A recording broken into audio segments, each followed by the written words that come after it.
বলিনি আমাকে এলাকার বিলে ইতি ডাকলে নৌকো নৌকো এরকম শোনা যায়, গোপালি বিলের ডাকে নৌকো শোনা যায়। তো ওই পাগলও বলতেছে শেখ হাসিনা এই কে নাচতেছে, বোঝা যায় যে ও সুস্থ থাকতে শেখ হাসিনার ভক্ত ছিল, পাগল হইও তা বলে নাই। বিএনপি এলাকার পাগলে তারা ধানের শীষ কয়ে নাচবে, লাঙ্গলির এলাকার পাগল সেও লাঙ্গল কয়ে নাচে। রাজনীতিও এখন কম বেশ বাংলাদেশের কেউ রাজনীতির বাইরে নাই, যেই কজন আমি কোনো দল করি না, অথচ দেখা যায় যে ভোট দিতে যাইয়ে যে কোনো একটারে পছন্দ করি তো দিয়ে আসছে।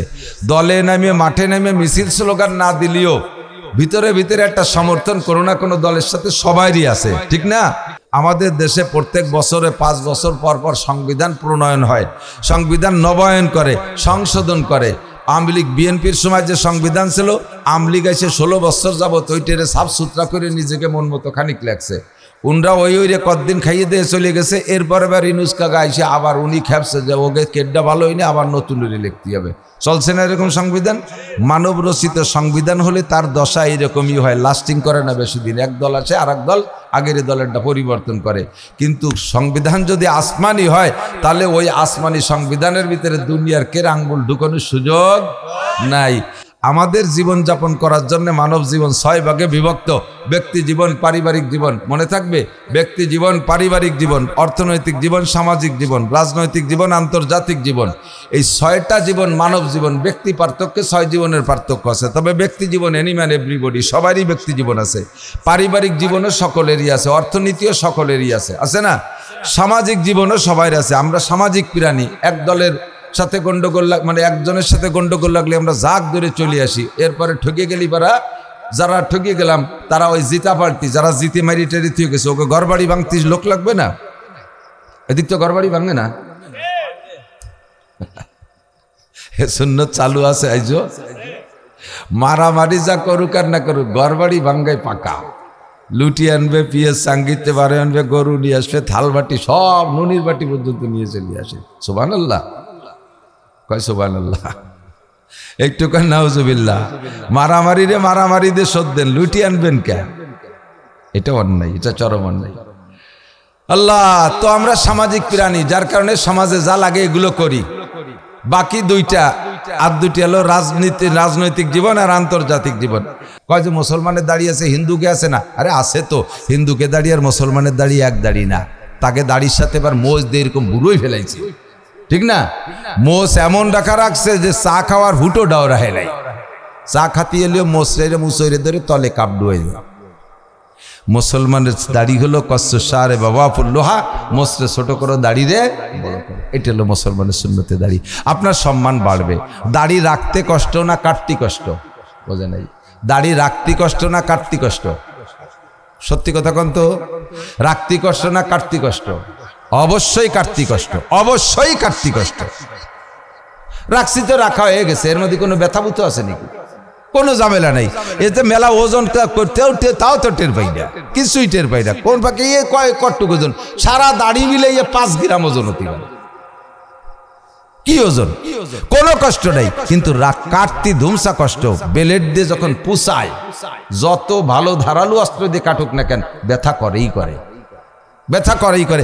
এই মোষ পরিষ্কার করি বেলেট দিয়ে, তাই তো ব্যথা করে। তা সারা খান মুখ রে সপ্তাহে 2 বার এইভাবে চাইছিয়ে ফেলায়, কি কষ্ট। আর যদি সেলুনি দিয়ে কাটে, আর পয়সা দেওয়ার অভ্যাস যদি কম হয়, যদি কিরবিন পাল্টি হয়, সেলুনে লাগে পয়সা তেমন ভালো দেয় না, 3-4 বার কাটিয়ে একবার একটা হাত দেয়। স্থানীয় মানুষ সেলুনির হিন্দুরা কথাও করতে পারে না, এই কাটে। তাহলে তোমার মতো এরকম শেষরার দাড়ি ভালো বেলেট দিয়ে কাটে না। যেই বেলেট দিয়ে চাস্তিছে, আল্লাহু আকবার, খরাত খরাত খরাত খরাত শব্দ আছে, কেউ যেন ছাগল চলতিছে।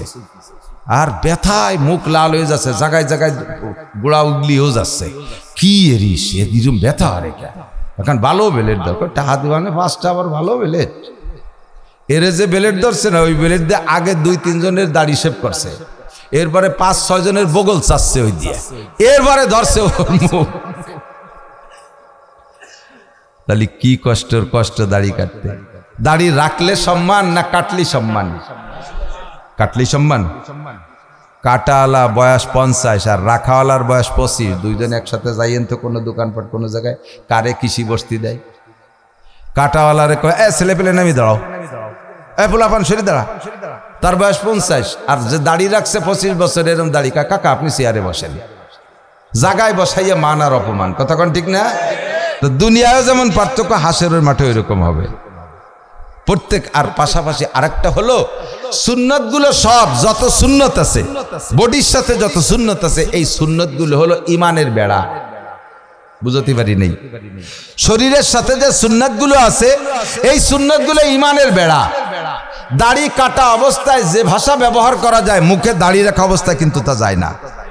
কিছু হলেও বিবেকে বাধা দেয় যে একগাল দাড়ি নিয়ে এমন কথা কব, কথা কন। খালি মাথায় যে কথাগুলো বলা যায়, যে কাজগুলো করা যায়, টুপি মাথায় দিলে তা করা যায় না।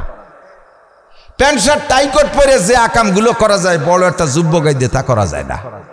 এই শূন্যতে আপনার ওখান থেকে ফিরেই ফেলে, বিবেকে বাধা দেয়। হা যা, যদি দেন টুপি মাথায় দিয়ে গালাগালি হতে যায় নাকি? যদি গালাগালি এখন তো করাই লাগে, খুলে পকেটে দিয়ে শুরু আরে, তার মানে এই টুপি থাকতে আর কাজানো যাচ্ছে না। আল্লাহ পাক রব্বুল আলামিনের বড়ত্বের আলোচনা, আল্লাহর নামের জিকির, শরীয়তের মাসআলা মাসাইলের আলোচনা, কোরআনে কারীমের তরজমা তাফসীর হয়, ওটার নামই হলো রিয়াজুল জান্নাহ। ও জায়গার ফল কি কি ছিঁড়ে খাবো আমরা ও জায়গাতে যাওয়ার সময়? ওখানে যদি জিকির হয় সরাসরি, লা ইলাহা ইল্লাল্লাহ, সুবহানাল্লাহ, আলহামদুলিল্লাহ, আল্লাহু আকবার, এরকম জিকির হয়, আল্লাহ আল্লাহ জিকির হয়, তাহলে জিকিরে শরীক হয়ে যাবা, ওটাই ও গাছের ফল।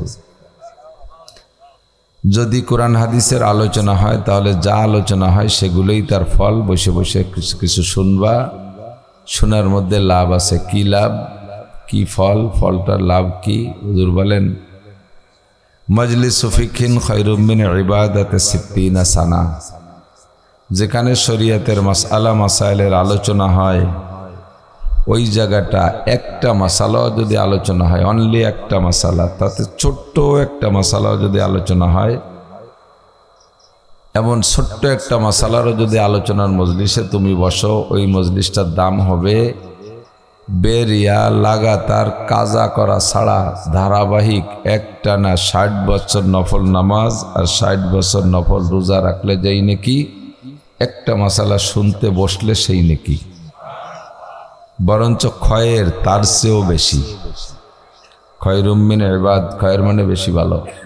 60 বছর নফল ইবাদত, মানে নফল সিয়ামুহা ওয়া কিয়ামুহা, রোজা ও নামাজ একটানা 60 বছর করছেন নাকি কেউ? হ্যাঁ, সারা বছর নফল রোজা রাখছেন একজনও আছি এর মধ্যে? ফরজ রোজা তাই নানান বাহানায় ছেড়ে দেই, আর তো সারা বছর নফল রোজা, ঠিক না? রোজার মাসে যদি পিঁয়াজ উঠোনু বাদে কয়জন রোজা রাখে? কোন ভালো ভালো পাকা কয়জন, তাই কয় যে কয়টা ছুটিয়ে যাক, পরে এক সময় রেখে দেবানি। আর একটা না 60 বছর নফল নামাজ নফল রোজায় কি যাইতেই কথা, কাজা কাফারা বাদে, তার চেয়েও বেশি নেকি একটা মাসালা শুনলে এবং শিখলে। বলবেন সুবহানাল্লাহ। আল্লাহ, এলো শুধু মশলাটা শুনলে এবং শিখলে, আমলেরটা কিন্তু বাকি রয়েছে। এবার ওই মশালাটার পর আমল করলে আলাদা লাভ। শুনলে শিখলে এখান থেকে শুনে বুঝে শিখে নেবেন, শুধু শিখার বেনিফিট হলো 60 বছর নফল নামাজ ও রোজার চেয়ে বেশি দাম। আর আমল করলে যদি মাসআলাটা কমপক্ষে সুন্নাত হয়, একটা সুন্নত, যেমন আমি বলে দিই, একটা দুটো কিছু শর্টে কিছু ইনকাম হয়ে যাক না, কি বলেন?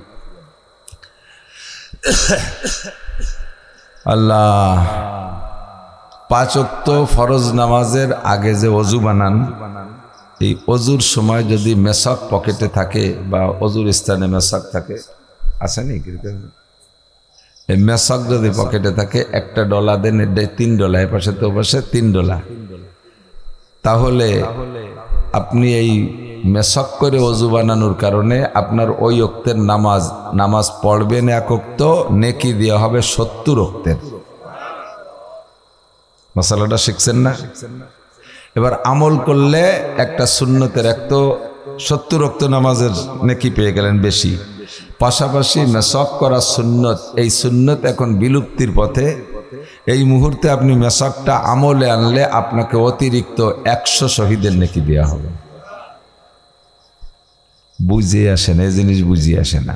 যদি কত যে একবার মেশাক করলে 2 গোপাল বিড়ি দেবে, তালি সবাই সুবহানাল্লাহ আলহামদুলিল্লাহ কইয়া লাফাই পড়তো। 2 বিড়ির কি একটু দাম, একটা সিগারেট দেবে, এই কলি করে সবাই পাচ্ছ। 100 শহীদ, বাংলাদেশি শহীদ না, আবার জামনে আছেন তা না। বাংলাদেশে তো কত পদের শহীদ, শহীদ হরিপদ বাংলাদেশে আছে, আমি দেখছি শহীদ হরিপদ।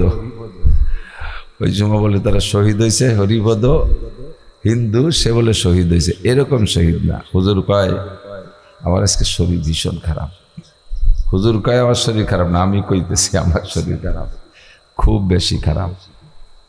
অন্য কেউ হলে আমার বিশ্বাস আসতো না, খুব বেশি খারাপ। ওয়াদা করলে সাধ্য অনুযায়ী প্রতিজ্ঞা করেছি জীবনে যাওয়া সম্ভব হওয়া পর্যন্ত আমি মিস করব না, তাই আমি আসছি। এর চাইতে বেশি জোরে সোরে বলার শক্তি আমার আজকে নাই।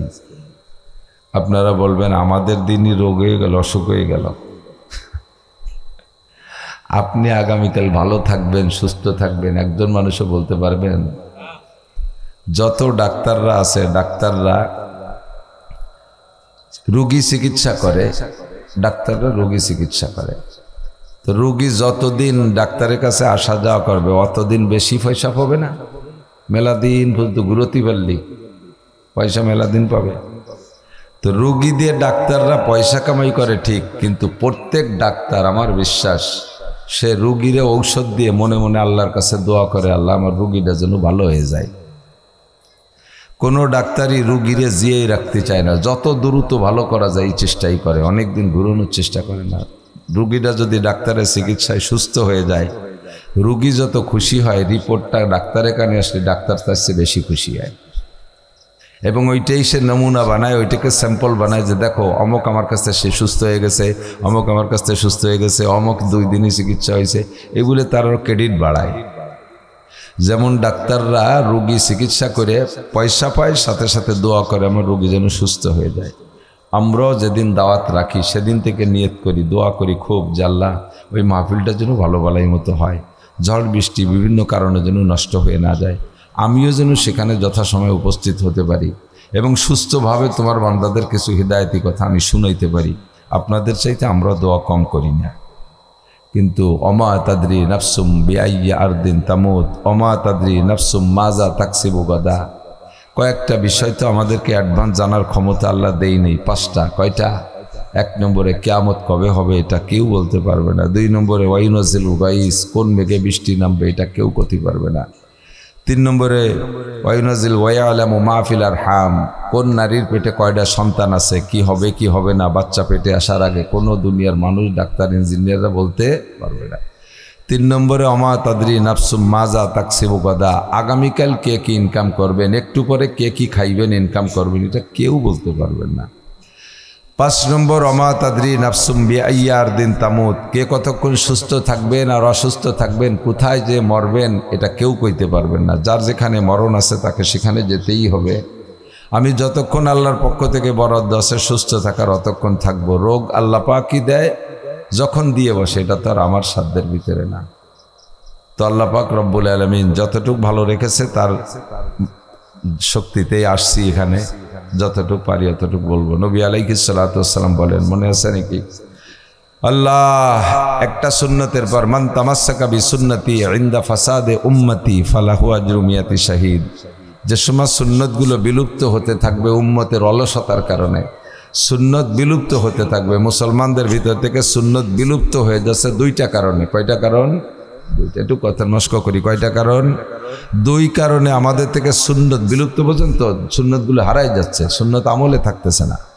যেমন মুরব্বীরা সাক্ষী দেন, এদিক তাকান, আগে বিয়ে উপলক্ষে যদি মেয়ে দেখতে যাইতেন তাহলে মেয়ের কি দেখতেন কন্ত? ছেলেতে মেয়ে দেখবে, চেহারা দেখবে, চুল দেখবে, তার হাত পা দেখবে ইত্যাদি অঙ্গ যতটুকু দেখা সম্ভব ততটুকু দেখবে। বাকি আরও কিছু দেখার ছিল, সেটা হলো মেয়ের হাতের কোনো সেলাই আছে নাকি। 1 নম্বরে দস্তারখান। মুরব্বীরা কথা বলেন, হাতের সেলাই দস্তারখানা দেখতেন না আগে। তারপরে বালিশের গ্লাভ, এগুলো হাতের সেলাই। এরপরে কোরআন শরীফ পড়তে পারে কিনা, সেটা তো সেই সময় এই জাতীয় ইন্টারভিউ হতো। তো এখন সেইগুলো, সেই দস্তারখান মহিলারা হাতে সেলাই করা বাদ দিয়েছে, এখন সব পলিথিনের দিক চলে গেছে। পলিথিন কেউ কেনে কেউ কেনে না, কোনো বাড়ি এই দস্তারখান, এই খান সাপের কোনো খবরই নেই।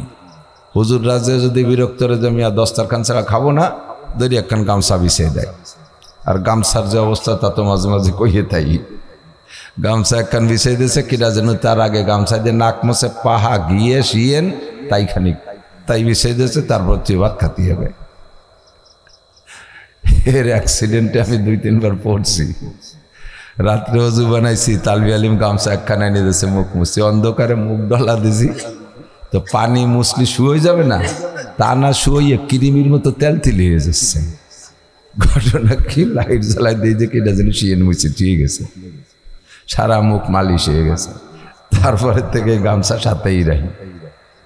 মক্কা মদিনা বিমানের কোনো জায়গায় আমি গামছা তুই নাকি, বিমানের ক্রু যারা স্টাফ যারা তারা হাসে, হুজুর গামছা সব জায়গায় গামছা। আমি আমার লাগলে তুমি দিবা না কোন জায়গায়, একটুক টিস্যু দিবা না, ওই দিয়ে একবার নাক মুসলি শেষ, শেষে কোন কি আর বানিয়ে আমি কাজে আমার গামছা আমার কাছে থাক। এই গামছা দস্তারখান হতে পারে না, কিন্তু এই সুন্নতটা বিলুপ্ত হয়ে যাচ্ছে। ঠিক কি ঠিক না? সুন্নত এটা কি কারণে? অলসতার কারণে, মুসলমানদের অলসতা। আর আরেকটা হলো অমুসলমানদের অপষড়যন্ত্র। একটু খেয়াল করেন, আমি খুব অসুস্থ, আমার সাথে একটু সহযোগিতা, ধৈর্যের সহযোগিতা একটু করতে হবে নিরিবিলি। অমুসলমানদের অপষড়যন্ত্রের কারণে সুন্নতগুলো সরে চলে যাচ্ছে। তারা বিভিন্ন কৌশলে আমাদের থেকে এই সুন্নতকে সরাই দিয়ে অপসুন্নত ঢুকানোর চেষ্টা করতেছে। মেসক ছিল সুন্নাত, এইটাকে পকেটের থেকে বের করে ফেলাই দেওয়ার জন্য, মেসকের ফজিলত যাতে না নিতে পারি এজন্য তার এগেনস্টে পেস্ট আর বিরাস আবিষ্কার করে দিয়েছে। আর কততেই পেস্ট বিরাস ব্যবহার করবা না, এর জন্য ইউটিউব, টেলিভিশন ইত্যাদি ইত্যাদি মিডিয়ায় এমন সুন্দর করে অ্যাড দেয়, জাকানাকা সুন্দরী সেমড়িকে দিয়ে দাঁত বারোইয়ে ভেক্সিতে পড়ে কোলো জাপ কয়ে শীতে পড়ে, ও দেখে বুড়ো গুঁড়ো সবাই আত্মা কালায় যায়। তাহলে এই পেস্ট আর বিরাশি কিনতে হবে। সুন্দর করে পেস্ট বিরাসের অ্যাড দিয়ে পকেট থেকে মেসকের সুন্নতটা তাড়াই দিছে। সত্যি না মিথ্যা? এখন এই জায়গা যদি আমি মেসকের ইন্টারভিউ নেই, বহুত মৌলবীরাও ফেল করবে। কয়জনের পকেটে মেসক আছে? কয়জন হুজুর সবসময় কি সাথে আজানে যে জায়গা অজু বানাই সেই জায়গা থাকে, তাহলে তো এখন আজান দিলে সে বাড়ি যাই অজু বানায় আসতে হবে। যেখানে মেসক আছে সেই জায়গা যেন সেন অজু করতে হবে, মেসকটা পকেটে থাকবে। অত বড় একখান মেসক এই পকেটে রাখা যায় নাকি? এত বড় মেসক পকেটে রাখা যায় না। তুমি দেড়াতে একটা মোবাইল খুশি রাখো কি এরিয়া পকেটের মধ্যে? মোবাইল পকেটে রাখলে 100 শহীদের সব না? কথা কয় না? মোবাইল পকেটে থাকলে 100 শহীদের সব। ঠিক আছে, মোবাইল প্রয়োজন রাখলেন, কিন্তু এত বড় একটা ব্যানসন সিগারেটের প্যাকেট ডুহতি পকেটে জায়গা হলো, একটু একখান মেসাক ছোঁয়ার জায়গা হয় না? আবার সিগারেট খাওয়ার জন্য গ্যাস লাইটারটা তার মধ্যে ঢুকোই নেছেন, তো তার ফাঁকে একটু টিস্যু পেপার রাখা যায় না? এগুলো সম্পূর্ণ আমাদের অলসতা। হুজুর বলেন, মান তামাসসাকা বিসুন্নতি ইনদা ফাসাদে উম্মতি ফালাহু আজরু মিয়াতি শাহীদ। এরকম করে হাজারো সুন্নত আমাদের থেকে বিলুপ্ত হয়ে যাচ্ছে। যুবকরা মসজিদে নামাজ পড়ে, ভালোই নামাজ পড়ে, নিয়মিত নামাজ পড়ে, কলেজের স্টুডেন্ট অথবা চাকরিজীবী নামাজ পড়ে, কিন্তু নামাজটা পড়ে মাথায় টুপি নেই। টুপি কয় যে টুপি কি নামাজের কিছু নাকি? নামাজের ফরজ 13টি, নামাজের ওয়াজিব 14টি, নামাজের সুন্নত 28টি। এই কয় মশলার মধ্যে তো টুপি নাই, তা টুপি মাথায় দেবো কে? আল্লাহু আকবার। এই কইয়া কইয়া টুপির থেকে বঞ্চিত, টুপিকে সরাই দিচ্ছে। অথচ টুপি হলো, হুজুর আলাইহিস সালাতু ওয়াস সালাম বলেন, আলাইকুম বিল আমাইম ফাইনহা সুন্নাতুল মালাইকা। হে মুসলমান, তোমরা অবশ্যই পাগড়ি পরো, এটা ফেরেশতাদের সুন্নাত। ফেরেশতাদের সুন্নাত, ফেরেশতারা পাগড়ি পরছেন। হুজুর আলাইহিস সালাম সারা জিন্দেগি পাগড়ি পরছেন। এবার বললাম যে হুজুর পাগড়ি তো খালি তাহলে আমরা পড়লেই পাগড়ি যদি সুন্নত হয়, পাগড়ি তো যে ভারতের সিংরাও পরে, মনমোহন সিং সেও তো পাগড়ি পরে, তাহলে কি সেও ফেরেশতাদের পাগড়ি পরে বেচতে যাবে? মনমোহন সিং তো হিন্দু। হুজুর কয় তাদের পাগড়ি আর আমাদের পাগড়ির মধ্যে পার্থক্য হলো, তাদের পাগড়ি খালি মাথায় আর আমাদের পাগড়ি টুপির উপরে। আমাদের পাগড়ি টুপির উপরে, এই জায়গা পার্থক্য করো। খালিফুল ইহুদ আর নাসার, হুজুর বলেন ইহুদ নাসারাদের সাথে সব আমলে বিরোধ করে চলবা। যে আমলটা ইহুদ নাসারাদের সাথে মিলে যাচ্ছে ওই আমলের ভিতরে কিছু হলেও পার্থক্য করে দাও, কিছু হলেও পার্থক্য। পাগড়ি হিন্দুরা পরে, শিখরা পরে, বাস তুমিও পাগড়ি পরার কথা তোমাকে বললাম, পার্থক্য করো। তারা টুপি সহ, তারা টুপি বাদে শুধু পাগড়ি পরে, আর মুসলমানের পাগড়ি হবে টুপি সহ। ইহুদিরা তারা মুহররমের 10 তারিখে রোজা রাখে, ইহুদিরা মুহররমের 10 তারিখে রোজা রাখে, আমাদেরকেও হুজুর বলছেন তোমরাও মুহররমের 10 তারিখে রোজা রাখবা, তাহলে তাদের সাথে মিলে যায়। কাজে হুজুর বলেন তারা 10 তারিখে একটা রাখে, তোমরা আগে একটা অথবা পরে একটা মিলে দুটিয়ে রাখে, কিছু হলেও পার্থক্য করে গেল। কাজেই আমাদের টুপি এটা সুন্নাত, টুপি সুন্নাতে মুআক্কাদা, টুপি নামাজের সুন্নাত না, পোশাক না। টুপি হলো ইউনিফর্ম, মুসলিম ইউনিফর্ম। সবসময় যেমন পাজামা পরেন, জামা পরেন, লুঙ্গি পরেন, এই সুন্নাতগুলো যেমন পোশাকের সুন্নাত, টুপিও মুসলমানের পোশাকের সুন্নাত। বিশেষ এমার্জেন্সি সমস্যার কারণে বোঝা বিড়িয়ে বওয়ার সময় টুপি মাথায় থাকলে করা হয় না, সে সময় খুলে পকেটে তখন, কিন্তু বাকি বোঝা নামানোর পরে টুপি পরেন। এই যে অলসতা আর অবরুক্ষেপ, অবজ্ঞা, এর কারণে সুন্নত মিটে যাচ্ছে। এই সময় যদি আপনি সুন্নতের বার আমল করেন 100 শহীদের সবার, একবার কই একটু সুবহানাল্লাহ। 100 শহীদের সওয়াব কামাই করতে খবর আছে মিয়া, 100 শহীদের সওয়াব। আর যাইতেই শহীদ না, হুজুর কয় ওহুদ আর বদরে আমার সাথে যারা ময়দানে যাইয়া কাফেরের মোকাবেলায় লড়াই করতে করতে শাহাদাত বরণ করেছে, এইরকম শহীদের 100 শহীদের নেকি সির্ফ একটা সুন্নতের বিনিময়। এত ফাজাইল বলি মানুষের ভিতরে জজবা হয় না, শিখার জজবা হয় না। আল্লাহ তাআলা আমাদের সকলকে শিখার, বুঝার, আমল করার তৌফিক দান করুন, বলেন আমিন। আল্লাহ কোরআন শরীফ আমাদের জন্য আসছে। আমি কোরআন শরীফের সূরা লুকমান থেকে একটু আয়াত পড়েছি আর ওর সাথে মিল করে একটা হাদিস পড়ছি। কোরআন শরীফ 30 পারা আল্লাহ পাক নাজিল করছেন, জিব্রাইলের মারফত হুজুর আলাইহিস সালামের কাছে আসছে। আল্লাহ পাক নিজে দুনিয়ায় আইসা হুজুর আলাইহিস সালামকে সামনে বসাইয়া সাহাবায়ে কিরামদেরকে এরকম প্যান্ডেলে বসাইয়া আল্লাহ চেয়ারে বসে কি কোরআন শরীফ পড়াই দিয়ে গেছে? বোঝেন নাই কথা। আল্লাহ কি জমিনে আইসা চেয়ার পাইতে স্টেজে বসে ও জনগণকে, বান্দাকে মাঠে বসাইয়া কোরআন শরীফ শিখাইছে? লৌহে মাহফুজ থেকে আল্লাহ পাক কোরআনকে সরাইয়া একটু একটু করে প্রয়োজন সাপেক্ষে জিবরিল আলাইহিস সালামের মারফত হুজুর আলাইহিস সালামের কাছে কোরআন শরীফ নাজিল করেছেন।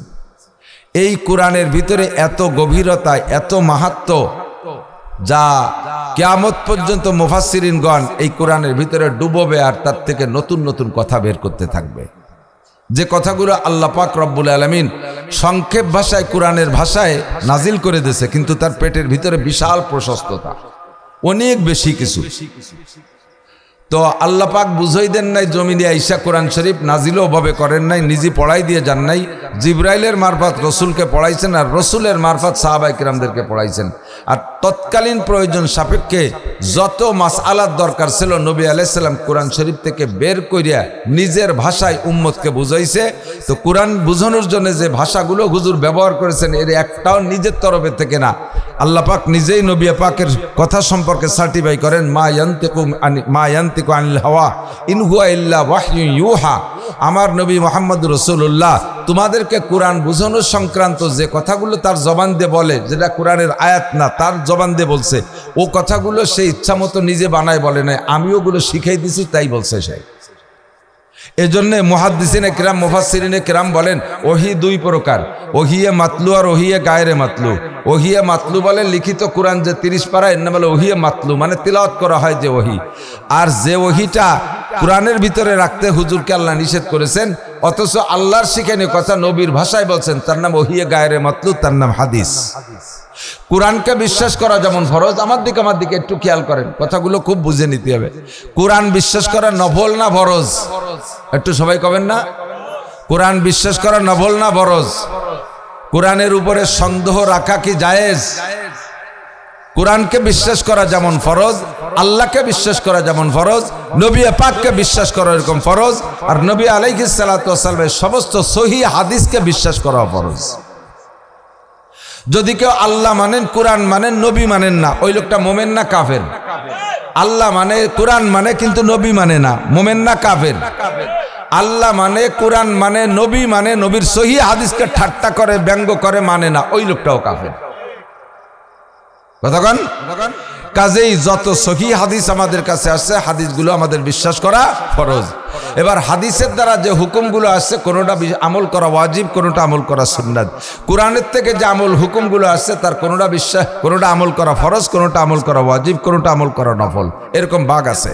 তো আল্লাহ পাক 30 পারা কোরআন শরীফ নাজিল করেছেন মানব জীবনের সংবিধান হিসেবে। আমাদের দেশে প্রত্যেক বছরে 5 বছর পর পর সংবিধান প্রণয়ন হয়, সংবিধান নবায়ন করে, সংশোধন করে। আওয়ামী লীগ বিএনপির সময় যে সংবিধান ছিল, আওয়ামী লীগ এসে 16 বছর যাবত ওইটারে সাফ সুতরা করে নিজেকে মন মতো খানিক লাগছে। উনরা ওই রে কতদিন খাইয়ে দিয়ে চলে গেছে। এরপরে এবার ইনুস কাকা আইসে আবার উনি খেপছে যে ওকে কেডটা ভালো হয়নি, আবার নতুন করে লিখতে হবে। চলছে না এরকম সংবিধান? মানব রচিত সংবিধান হলে তার দশা এইরকমই হয়, লাস্টিং করে না বেশি দিন। এক দল আসে আর এক দল আগের দলেরটা পরিবর্তন করে। কিন্তু সংবিধান যদি আসমানি হয় তাহলে ওই আসমানি সংবিধানের ভিতরে দুনিয়ার কের আঙ্গুল ঢুকানোর সুযোগ নাই। আমাদের জীবনযাপন করার জন্য মানব জীবন 6 ভাগে বিভক্ত। ব্যক্তি জীবন, পারিবারিক জীবন, মনে থাকবে, ব্যক্তি জীবন, পারিবারিক জীবন, অর্থনৈতিক জীবন, সামাজিক জীবন, রাজনৈতিক জীবন, আন্তর্জাতিক জীবন। এই 6টা জীবন মানব জীবন। ব্যক্তি পার্থক্যে 6 জীবনের পার্থক্য আছে। তবে ব্যক্তি জীবন এনিম্যান এভরিবডি, সবারই ব্যক্তি জীবন আছে। পারিবারিক জীবনও সকলেরই আছে, অর্থনীতিও সকলেরই আছে, আছে না? সামাজিক জীবনও সবাই আছে। আমরা সামাজিক প্রাণী। এক দলের সাথে গন্ডগোল মানে একজনের সাথে গন্ডগোল লাগলে আমরা জাগ ধরে চলে আসি। এরপরে ঠকে গেলি পারা, যারা ঠকে গেলাম তারা ওই জিতা পাল্টি, যারা জিতে মারি টেরি থেকে গেছে, ওকে ঘর বাড়ি ভাঙতে লোক লাগবে না? এদিক তো ঘর বাড়ি ভাঙে না। সুন্নত চালু আছে আইজো। মারামারি যা করুক আর না করুক, ঘর বাড়ি ভাঙ্গাই পাকা। লুটি আনবে, পিএস সাঙ্গিতে বারে আনবে, গরু নিয়ে আসবে, থাল বাটি সব, নুনির বাটি পর্যন্ত নিয়ে চলে আসে। সুবহানাল্লাহ কয়, সুবহানাল্লাহ একটু কয় নাউজুবিল্লাহ। মারামারি রে মারামারি দিয়ে শোধ দেন, লুটি আনবেন কে? এটা অন্যায়, এটা চরম অন্যায়। আল্লাহ, তো আমরা সামাজিক প্রাণী, যার কারণে সমাজে যা লাগে এগুলো করি। বাকি দুইটা আর দুটি হলো রাজনীতি, রাজনৈতিক জীবন আর আন্তর্জাতিক জীবন। রাজনীতিও এখন কম বেশ বাংলাদেশের কেউ রাজনীতির বাইরে নাই।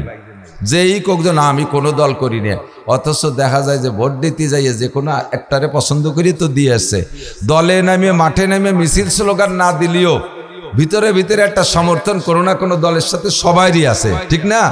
পাগল, সেদিন এক পাগল রে দেয় যে সেও কইতেছে, ওই আমাকে এলাকার পাগল বলি না, আমাকে এলাকার বিলে ইতি ডাকলে নৌকো নৌকো এরকম শোনা যায়, গোপালি বিলের ডাকে নৌকো শোনা যায়। তো ওই পাগলও বলতেছে শেখ হাসিনা, শেখ হাসিনা এই কে নাচতেছে। বোঝা যায় যে ও সুস্থ থাকতে শেখ হাসিনার ভক্ত ছিল, পাগল হইও তা বলে নাই। বিএনপি এলাকার পাগলে তারা ধানের শীষ কয়ে নাচবে, লাঙ্গলির এলাকার পাগল সেও লাঙ্গল কয়ে নাচে, কেউ নাই। তাহলে আমরা 5টা জীবনে সকলেই শরিক আছি। একটা জীবন, এটার ভিতরে আমরা সবাই নেই, সেটা হলো আন্তর্জাতিক জীবন। আন্তর্জাতিক মানের একটা সমাজ আছে না আন্তর্জাতিক? যেমন এই যে কাতারে সমাধানের জন্য বসছে, ও জায়গা কি সবাই আমাকে ডক্টর ইউনূস সাহেবরে ডাকছে? এনারে ডাকে নাই, নরেন্দ্র মোদীর ডাকে নাই। এরকম শত শত রাজা বাদশাহ প্রেসিডেন্ট বাদ পড়ে গেছে, মাত্র 24-26 জনে বসে একটা সমাধান করছে। এরপরে আর একটু বড় হলে আরো একটা বড় সমাজ আছে। এরপরে জাতিসংঘের মিটিং যখন হয়েছে কিছুদিন আগে, সে সময় সারা পৃথিবীর প্রেসিডেন্টরা ডাক পাইছে। আমাদের এলাকার লালটু বল্টু, জুয়েল টুয়েল, টুলু লুলু, ডলি বলি, জরিনে সকিনে, খালেক মোল্লা, মালেক মোল্লা, এরা কি ডাক পাইছে? ও জায়গা নিয়ে কি আপনার একটু ভাবছেন কোয়ানে কি হয়ে যাচ্ছে? ও জানিও না, চিনিও না, ঠিক না? তো আন্তর্জাতিক জীবনে আন্তর্জাতিক সাইজের মানুষ। তবে এই 6টা জীবন পরিচালনার জন্য আমাকে আপনাকে নতুন করে সংবিধান প্রণয়ন করা লাগবে না। আল্লাহ কামুল হাকিমিন আমাদের এই 6 জীবনকে সুন্দর করে গড়ে আমি আপনি জান্নাতি মানুষের দুনিয়ার থেকে সার্টিফিকেট নিয়ে আখেরাতের দিকে যাতে রওনা দিতে পারি। রাস্তায় কেউ আমারে ঠেকাইতে পারবে না, কবরে আমারে আটকাইতে পারবে না, এবং আমার জানটা কবজা করার জন্যে কোনো জাহান্নামের ফেরেশতা, আযাবের ফেরেশতা আসবে না, শয়তান আমারে ধোঁকা দিতে পারবে না। ওই সময় আমার জন্য, আমার জানটা কবজা করার জন্য আল্লাহ পাক 500 ফেরেশতা পাঠায় দিবে আমার জানটাকে ইস্তেকবাল আর অভ্যর্থনা জানানোর জন্য। একটু বলেন না সুবহানাল্লাহ। এমন সুন্দর একটা মরণ পাইতে হলে, এমন আখিরাতের দিকে সুন্দর একটা যানবাহনে রওনা দিতে হলে যেই টিকিট লাগবে, ওই টিকিট সংগ্রহ করার জায়গায় একমাত্র আল কোরআন। সবাই ঠিক বললেন না? মনে হয় দ্বিমত আছেন কেউ? বাংলাদেশের সংবিধান নিয়ে গেলে হবে না? কবরে যাওয়ার পরে যদি জিজ্ঞেস করবেন মার রব্বুকা, সে সময় যদি ডক্টর ইউনূস, 5 সাল সামলা থাকতো না রে, দুদু বাড়ির ঠেলায়। সে সময় যদি কন মার রব্বুকা, তোমার রবকে? বঙ্গবন্ধু শেখ মুজিবুর রহমান, প্রেসিডেন্ট জিয়াউর রহমান, লাঙ্গলির ইরশাদ কাকা, এ যদি কন, তাহলে কি মারির অভাব হবে? ওই সময় একটা জবই দিতে হবে। বলেন কি? রব্বি আল্লাহ। একটু কন কি আল্লাহ? রব্বি আল্লাহ। বলেন না সবাই রব্বি আল্লাহ? রব্বি আল্লাহ, আমার রবকে আল্লাহ। এই কথাটা মুখ দিয়ে বাইরানোর জন্য এই কিতাবখান সাথে থাকতে হবে। এই কিতাব ছাড়া আপনাকে এই কথা মুখ দিয়ে হাজারো লিখে নিয়ে গেলেও ও জায়গা সহির সামনে দলীয় ভর্তি পারবেন না। বলবেন কি? হা হা লাদ্রি হা হা লাদ্রি হা হা লাদ্রি, আমি কিছু জানি না, আমি কিছু জানি। মার রব্বুকা, হা হা লাদ্রি, আমি জানি না। ওমা দিনুকা, তুমি কোন ধর্মের? কবে আমি আমলিক ধর্মের, আমি বিএনপি ধর্মের, আমি জামাত ইসলাম ধর্মের, আমি জাতীয় পার্টির ধর্মের। এই ধর্মের ও জায়গায় কোনো পাঁচ পাইরও খানা নাই। কতক্ষণ ও জায়গায় একটা ধর্মেরই খানা আছে, সেটা হলো দ্বীন-ই আল ইসলাম। যদি বলে ওমা দিনুকা, তোমার ধর্ম কি? কি বলবেন? দ্বীন-ই আল ইসলাম। এটা আরবি বলেন দ্বীন-ই আল ইসলাম। ও জায়গা ইংরেজি কলি কিন্তু শুনবে না ফেরেশতারা। ও ইংরেজি চলবে, ইংরেজি ভুলিও যাবেন, জীবন ভরে যা পড়ছেন ওটা একটা অক্ষরও মন থাকো না, কবরে গেলি আরবি ভাষা হয়ে যাবে সবাই। ও দ্বীন-ই আল ইসলাম। ইতিমধ্যে দুইটার জবাব যখন দিতে পারছেন, আপনার সামনে দিয়ে একটা ছবি নেওয়া হবে, অথবা রওজা পাক পর্যন্ত আপনার কবরে থেকে একটা দরজা খুলে দেওয়া হবে, আপনি নবিয়া পাককে ওই কবরে বসে দেখতে পারবেন। সুবহানাল্লাহ। ফেরেশতারা বলবে ওমান হাদার রাজুলুল্লাযী বুইসা ফিকুম, এই লোকটারে তোমাদের মাঝে পাঠানো হয়েছিল, পরিচয় আছে, চেনো? দেখার সাথে সাথে আপনি যদি উম্মতে রসুল হয়ে থাকেন, রসুল আশেকে রসুল হান, সুন্নতের পাবন্দি দুনিয়ায় করে থাকেন, তখন আপনার ভিতর থেকে বলবেন হাজা সাইয়্যিদি ওয়া হাজা নবিয়্যি ওয়া হাজা রসুলি। এই ফেরেশতারা ছাড়ো, আমার নবীর আশেক ছিলাম আমি। 1400 বছর পরে আমার জন্ম হয়েছে ফরিদপুরের সালতায়, আমি ওই জায়গা বলছে নবীরে কোনোদিন দেখতে পারিনি। এই যে আমার সেই নবী, নবীর যে সামাইল পড়েছি, নবীর চুল এরকম ছিল, নাকটা এরকম ছিল, কানটা এরকম ছিল, চেহারা এরকম ছিল, হাত এরকম ছিল, বক্ষ বডি এরকম ছিল। এই তো সেই নবী দেখতেছি, আমার নবীর সাথে আমার সাক্ষাৎ করতে দাও। হাজা নবী আবি মুহাম্মাদিন নবিয়ান সাল্লাল্লাহু আলাইহি ওয়াসাল্লাম। আমি এই নবীর উপরে দুনিয়ায় সন্তুষ্ট ছিলাম। আমার নবীকে নিয়ে ব্যঙ্গ করছে, তার জন্য আমি জীবন দিতে প্রস্তুত ছিলাম। আমার নবীর সুন্নত নিয়ে ঠাট্টা করছে, তার সাথে আমি কিলে ঘুষি মারামারি বাধাই আইছি বহুত। আমার নবীর সুন্নতকে মিটাই দেওয়ার চেষ্টা করছে, সে সময় আমি জিহাদের ডাক দিয়েছি। এই যে আমার সেই নবী বলার সাথে সাথে আর শাজিমের মালিক বলবে আলবিসুহু মিনাল জান্নাহ। আমার বান্দারে তিনটে প্রশ্ন করছে, জবাব সহি পাইছে ফেরেশতারা? জি আল্লাহ, একেবারে সব মিয়া 100 জবাব দিছে। তাহলে প্রথম প্রশ্নের জবাবের পুরস্কারে আমার বান্দার গায়ে জান্নাতের পোশাক পরাই দাও। আলবিসুহু মিনাল জান্নাহ। না, মোহাব্বত নাই। দুনিয়ার প্যান্ট শার্টের দাম বেশি না জান্নাতের পোশাকের দাম বেশি? কবরে যে যদি ফার্স্ট চান্সেই জান্নাতের পোশাক পান, আরে ভাই জান্নাতের পোশাকের ফজিলত কি শুনবেন? জান্নাতের পোশাক একবার যারে পরানো হবে কোনোদিন তাতে খোলা হবে না। খোলা হবে না মানে ওটা পুরনো হবে না, ছেড়বেও না। তাহলে নতুন জামা পরবো কবে? একটাই যদি জীবন ভরে পরে তাই আপনার রুচি বদলের জন্য হাজার হাজার লাখ লাখ পোশাক পাবেন, সেটা ঠিক আছে। এর মানে অর্থ হলো যে জান্নাতের পোশাক একবার পরাই দিলি খুলে ফিরে আবার জাহান্নামের পোশাক পরাবে, এইটা না। কথা বোঝা গেছে না? একবার যদি আপনারা চেয়ারে বসায় দেয় তাহলে আর কোনোদিন নামানো হবে না। তার মানে কি চেয়ারে বসে আঁকবে, মতবে, ঘুমোবে সব এই জায়গা? তার মানে ক্ষমতাটা চিরকাল থাকবে, এর অর্থ হলো এইটা, ঠিক না? একবার জান্নাতের পোশাক পরাইলে, আর জান্নাতের পোশাকের গায়ে থাকলে জাহান্নামের আগুন স্পর্শ করবে না। ওরে জাহান্নামের মধ্যে যদি ফেলায়ও দেয় তাও জাহান্নামের আগুনের ক্রিয়া শেষ হয়ে যাবে, নষ্ট হয়ে যাবে, তারে পোড়াইতে পারবে না। কোন সুবহানাল্লাহ। ইব্রাহিম আলাইহিস সালাম রে আগুনের মধ্যে ফেলাইছিলেন নমরুদ। ফেলানোর আগে সিস্টেম কি করছে? ইব্রাহিম আলাইহিস সালাম রে তো চড়কের মাথায় বাঁধছে মিস্টার ইবলিস, মুরব্বী শয়তান, প্রধান উপদেষ্টা। আল্লাহ প্রধান উপদেষ্টা করি না, আবার ডক্টর ইউনূস সাহেব বললো যে আমার শয়তান করছে। না না কাকা, আপনারে করছি না। প্রধান উপদেষ্টা মানে শয়তান, ইবলিস শয়তান। যে ও যাইয়া নমরুদ, এদিকে নমরুদের চড়কের মাথায় ইব্রাহিম আলাইহিস সালামের বাইন দিয়ে নমরুদের সেনাবাহিনী যারা এই কাজে নিয়োজিত হয়েছে তারা 10-20 জনের চড়করে ওরম চড়ক পারলো 2-3 জনের টান দিলে ঘুরে যায়।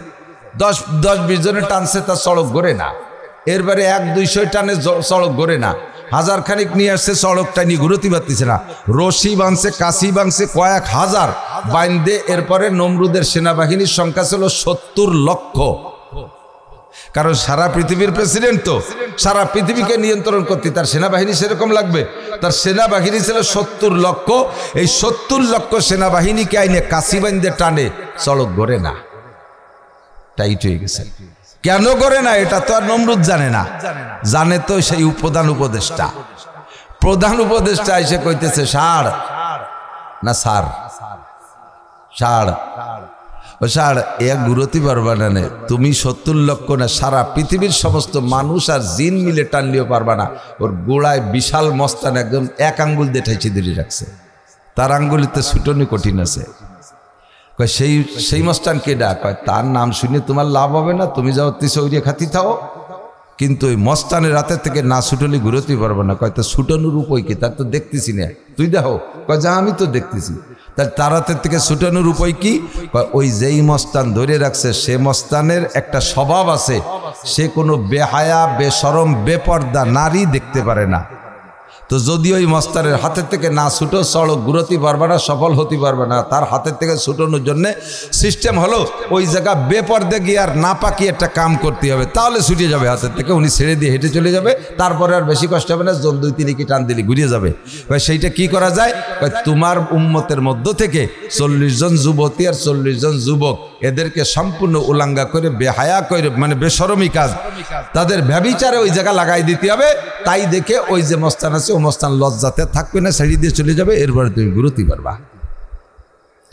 যখন এই কথা বলছে নমরুদের তার 1-2 ব্যাপার, যেমন ডোনাল্ড ট্রাম্প নেতানিয়াহু 1-2 ব্যাপার, যা কবে তাই মানতে রাজি। বাস হুকুম দিচ্ছে 40 জন 80 জন আইসা যখন অপকর্মে লিপ্ত হয়ে গেছে, জিবরিল কয় আল্লাহ আর পারলাম না, এখানে শয়তান লেগে গেছে, আর টিকতে পারলাম না। আল্লাহ কয় ঠিক আছে চলে যাও। আমি তো চলে গেলাম, তোমার ইব্রাহিম রে যে পোড়াই ফেলবে রে। কয় পোড়াবে কিডা? কয় নমরুদ। কি দিয়ে পোড়াবে? আগুন দিয়ে পোড়াবে। আগুন কি নমরুদের গোলাম না আল্লাহর গোলাম? আগুন কার গোলাম? আল্লাহর গোলাম। আল্লাহ কয় তুমি যা পারছো এতক্ষণ করছো, তুমি সরিয়ে দাঁড়াও, যাও তুমি তোমার ইজ্জত রক্ষা করো, সরিয়ে পড়ো। এখন বাকি কাজ আমার। এখন চলো, গুল্লি দেবে দিলেই তো ঘুরিয়ে যাবে, জায়গা মতো যে পড়বে। এবার ইব্রাহিম আলাইহিস সালামকে বেইজ্জতি করে আগুনের মধ্যে ফেলানোর জন্যে শয়তান যাইয়া নমরুদে আবার পরামর্শ দিয়েছে, মিস্টার তুমি তো এখন সড়ক ঢিল হয়েছে, পারবা ফেলাতে, একটু পড়ে পড়ে যাবে। কিন্তু ওই ইব্রাহিমের গায়ে ওর যে জামা আছে, জামা ভরা হলে জাদু। ওই জামা কাপড় পোশাক পরা অবস্থায় যদি তারে ফেলাও, তোমার আগুনে ওরে কিচ্ছু করতে পারবে না। ওই জামা কাপড় খুলিয়ে বিলকুল ল্যাংটা করে না ফেলাইলে পড়বে না। তার মানে কি? তার মানেই হলো যে জলিলুল কদর মুসলিম জাতির পিতা ইব্রাহিম খলিলুল্লাহকে বেবস্ত্র করে উলাঙ্গা করে অপমান করবে। এইটা হলো শয়তানের প্ল্যান। কতক্ষণ? এইটা শয়তানের প্ল্যান। যদি না পোড়ায়, জাদু দিয়ে যদি না পোড়াইতে, জাদুর কারণে যদি না পোড়ায়, তাহলে জামাই জাদু কেন? সে জাদু তো সে নিজেই জানে। সেই জাদু করলে তো তারও গায়ে আগুন লাগবে না। কিন্তু উদ্দেশ্য হলো ইব্রাহিম আলাইহিস সালামকে কি কয়, লজ্জা দেওয়া, অপমান করা। এই জন্য সম্পূর্ণ কাপড়, নমরুদ কয় কাপড় খুলে ফেলাও। এবার যখন কাপড় খোলার সিদ্ধান্ত রয়েছে, আর সে আজিমের মালিক আল্লাহ পাক রব্বুল আলামিন জিবরিলকে বলে, জিব্রাইল অন্তে তো শাড়ি দিয়ে চলে আইছো, তোমার তো বসে থাকার কায়দা নাই, তাড়াতাড়ি ওই এক পাশে আমার ইব্রাহিমের গার জামা খুলবে, আর এক পাশে তারে জামা আর একটা পরাই দিবা, আর এক পাশে জামা পরাই দিবা। কি কোন জায়গায় কোন হাটের থেকে কিনবে জামা? কয় যে কোনো 8 বাজারের জামা না, কোনো গার্মেন্টসের জামা হবে না, ডাইরেক্ট জান্নাতের জামা হবে। সুবহানাল্লাহ। জিবরিল আলাইহিস সালামকে আল্লাহ জামা তো এই যে দেখতে দেখতে খুলে ফেলবে। আমি এনে এতক্ষণ তো এই জায়গায় বসা ছিলাম, এত তাড়াতাড়ি ভেস্তের থেকে জামা আনবো কিভাবে? আল্লাহ কয় সেটা তোমার ব্যাপার। জিবরিল আলাইহিস সালাম কয় জীবনে যে কয়বার আমার পুরো 600 ডানা ব্যবহার করে উড়ছি, তার ভিতরে এই দিন ছিল একটা দিন যে তাড়াতাড়ি জান্নাত থেকে এখন খাট আর জান্নাতের জামা আইনা ইব্রাহিম আলাইহিস সালামকে খাটে বসাইতে হবে আর জামা পরাইতে হবে। তা আমি 600 ডানা ব্যবহার করে গেছি আর আসছি, চোখের পলকে জান্নাত থেকে পোশাক আইনা ইব্রাহিম আলাইহিস সালামের গায়ে পরাই দিছি। এক দায়িত্ব ওই জামা খোলে, আর এক দায়িত্ব এই জামা পরা হয়ে যায়। আর ওই খাট খান্ডে নিয়ে আগুনের মাঝখানে যে জায়গা ফেলাবে সেই জায়গা বসাই দিছে। আল্লাহু আকবার।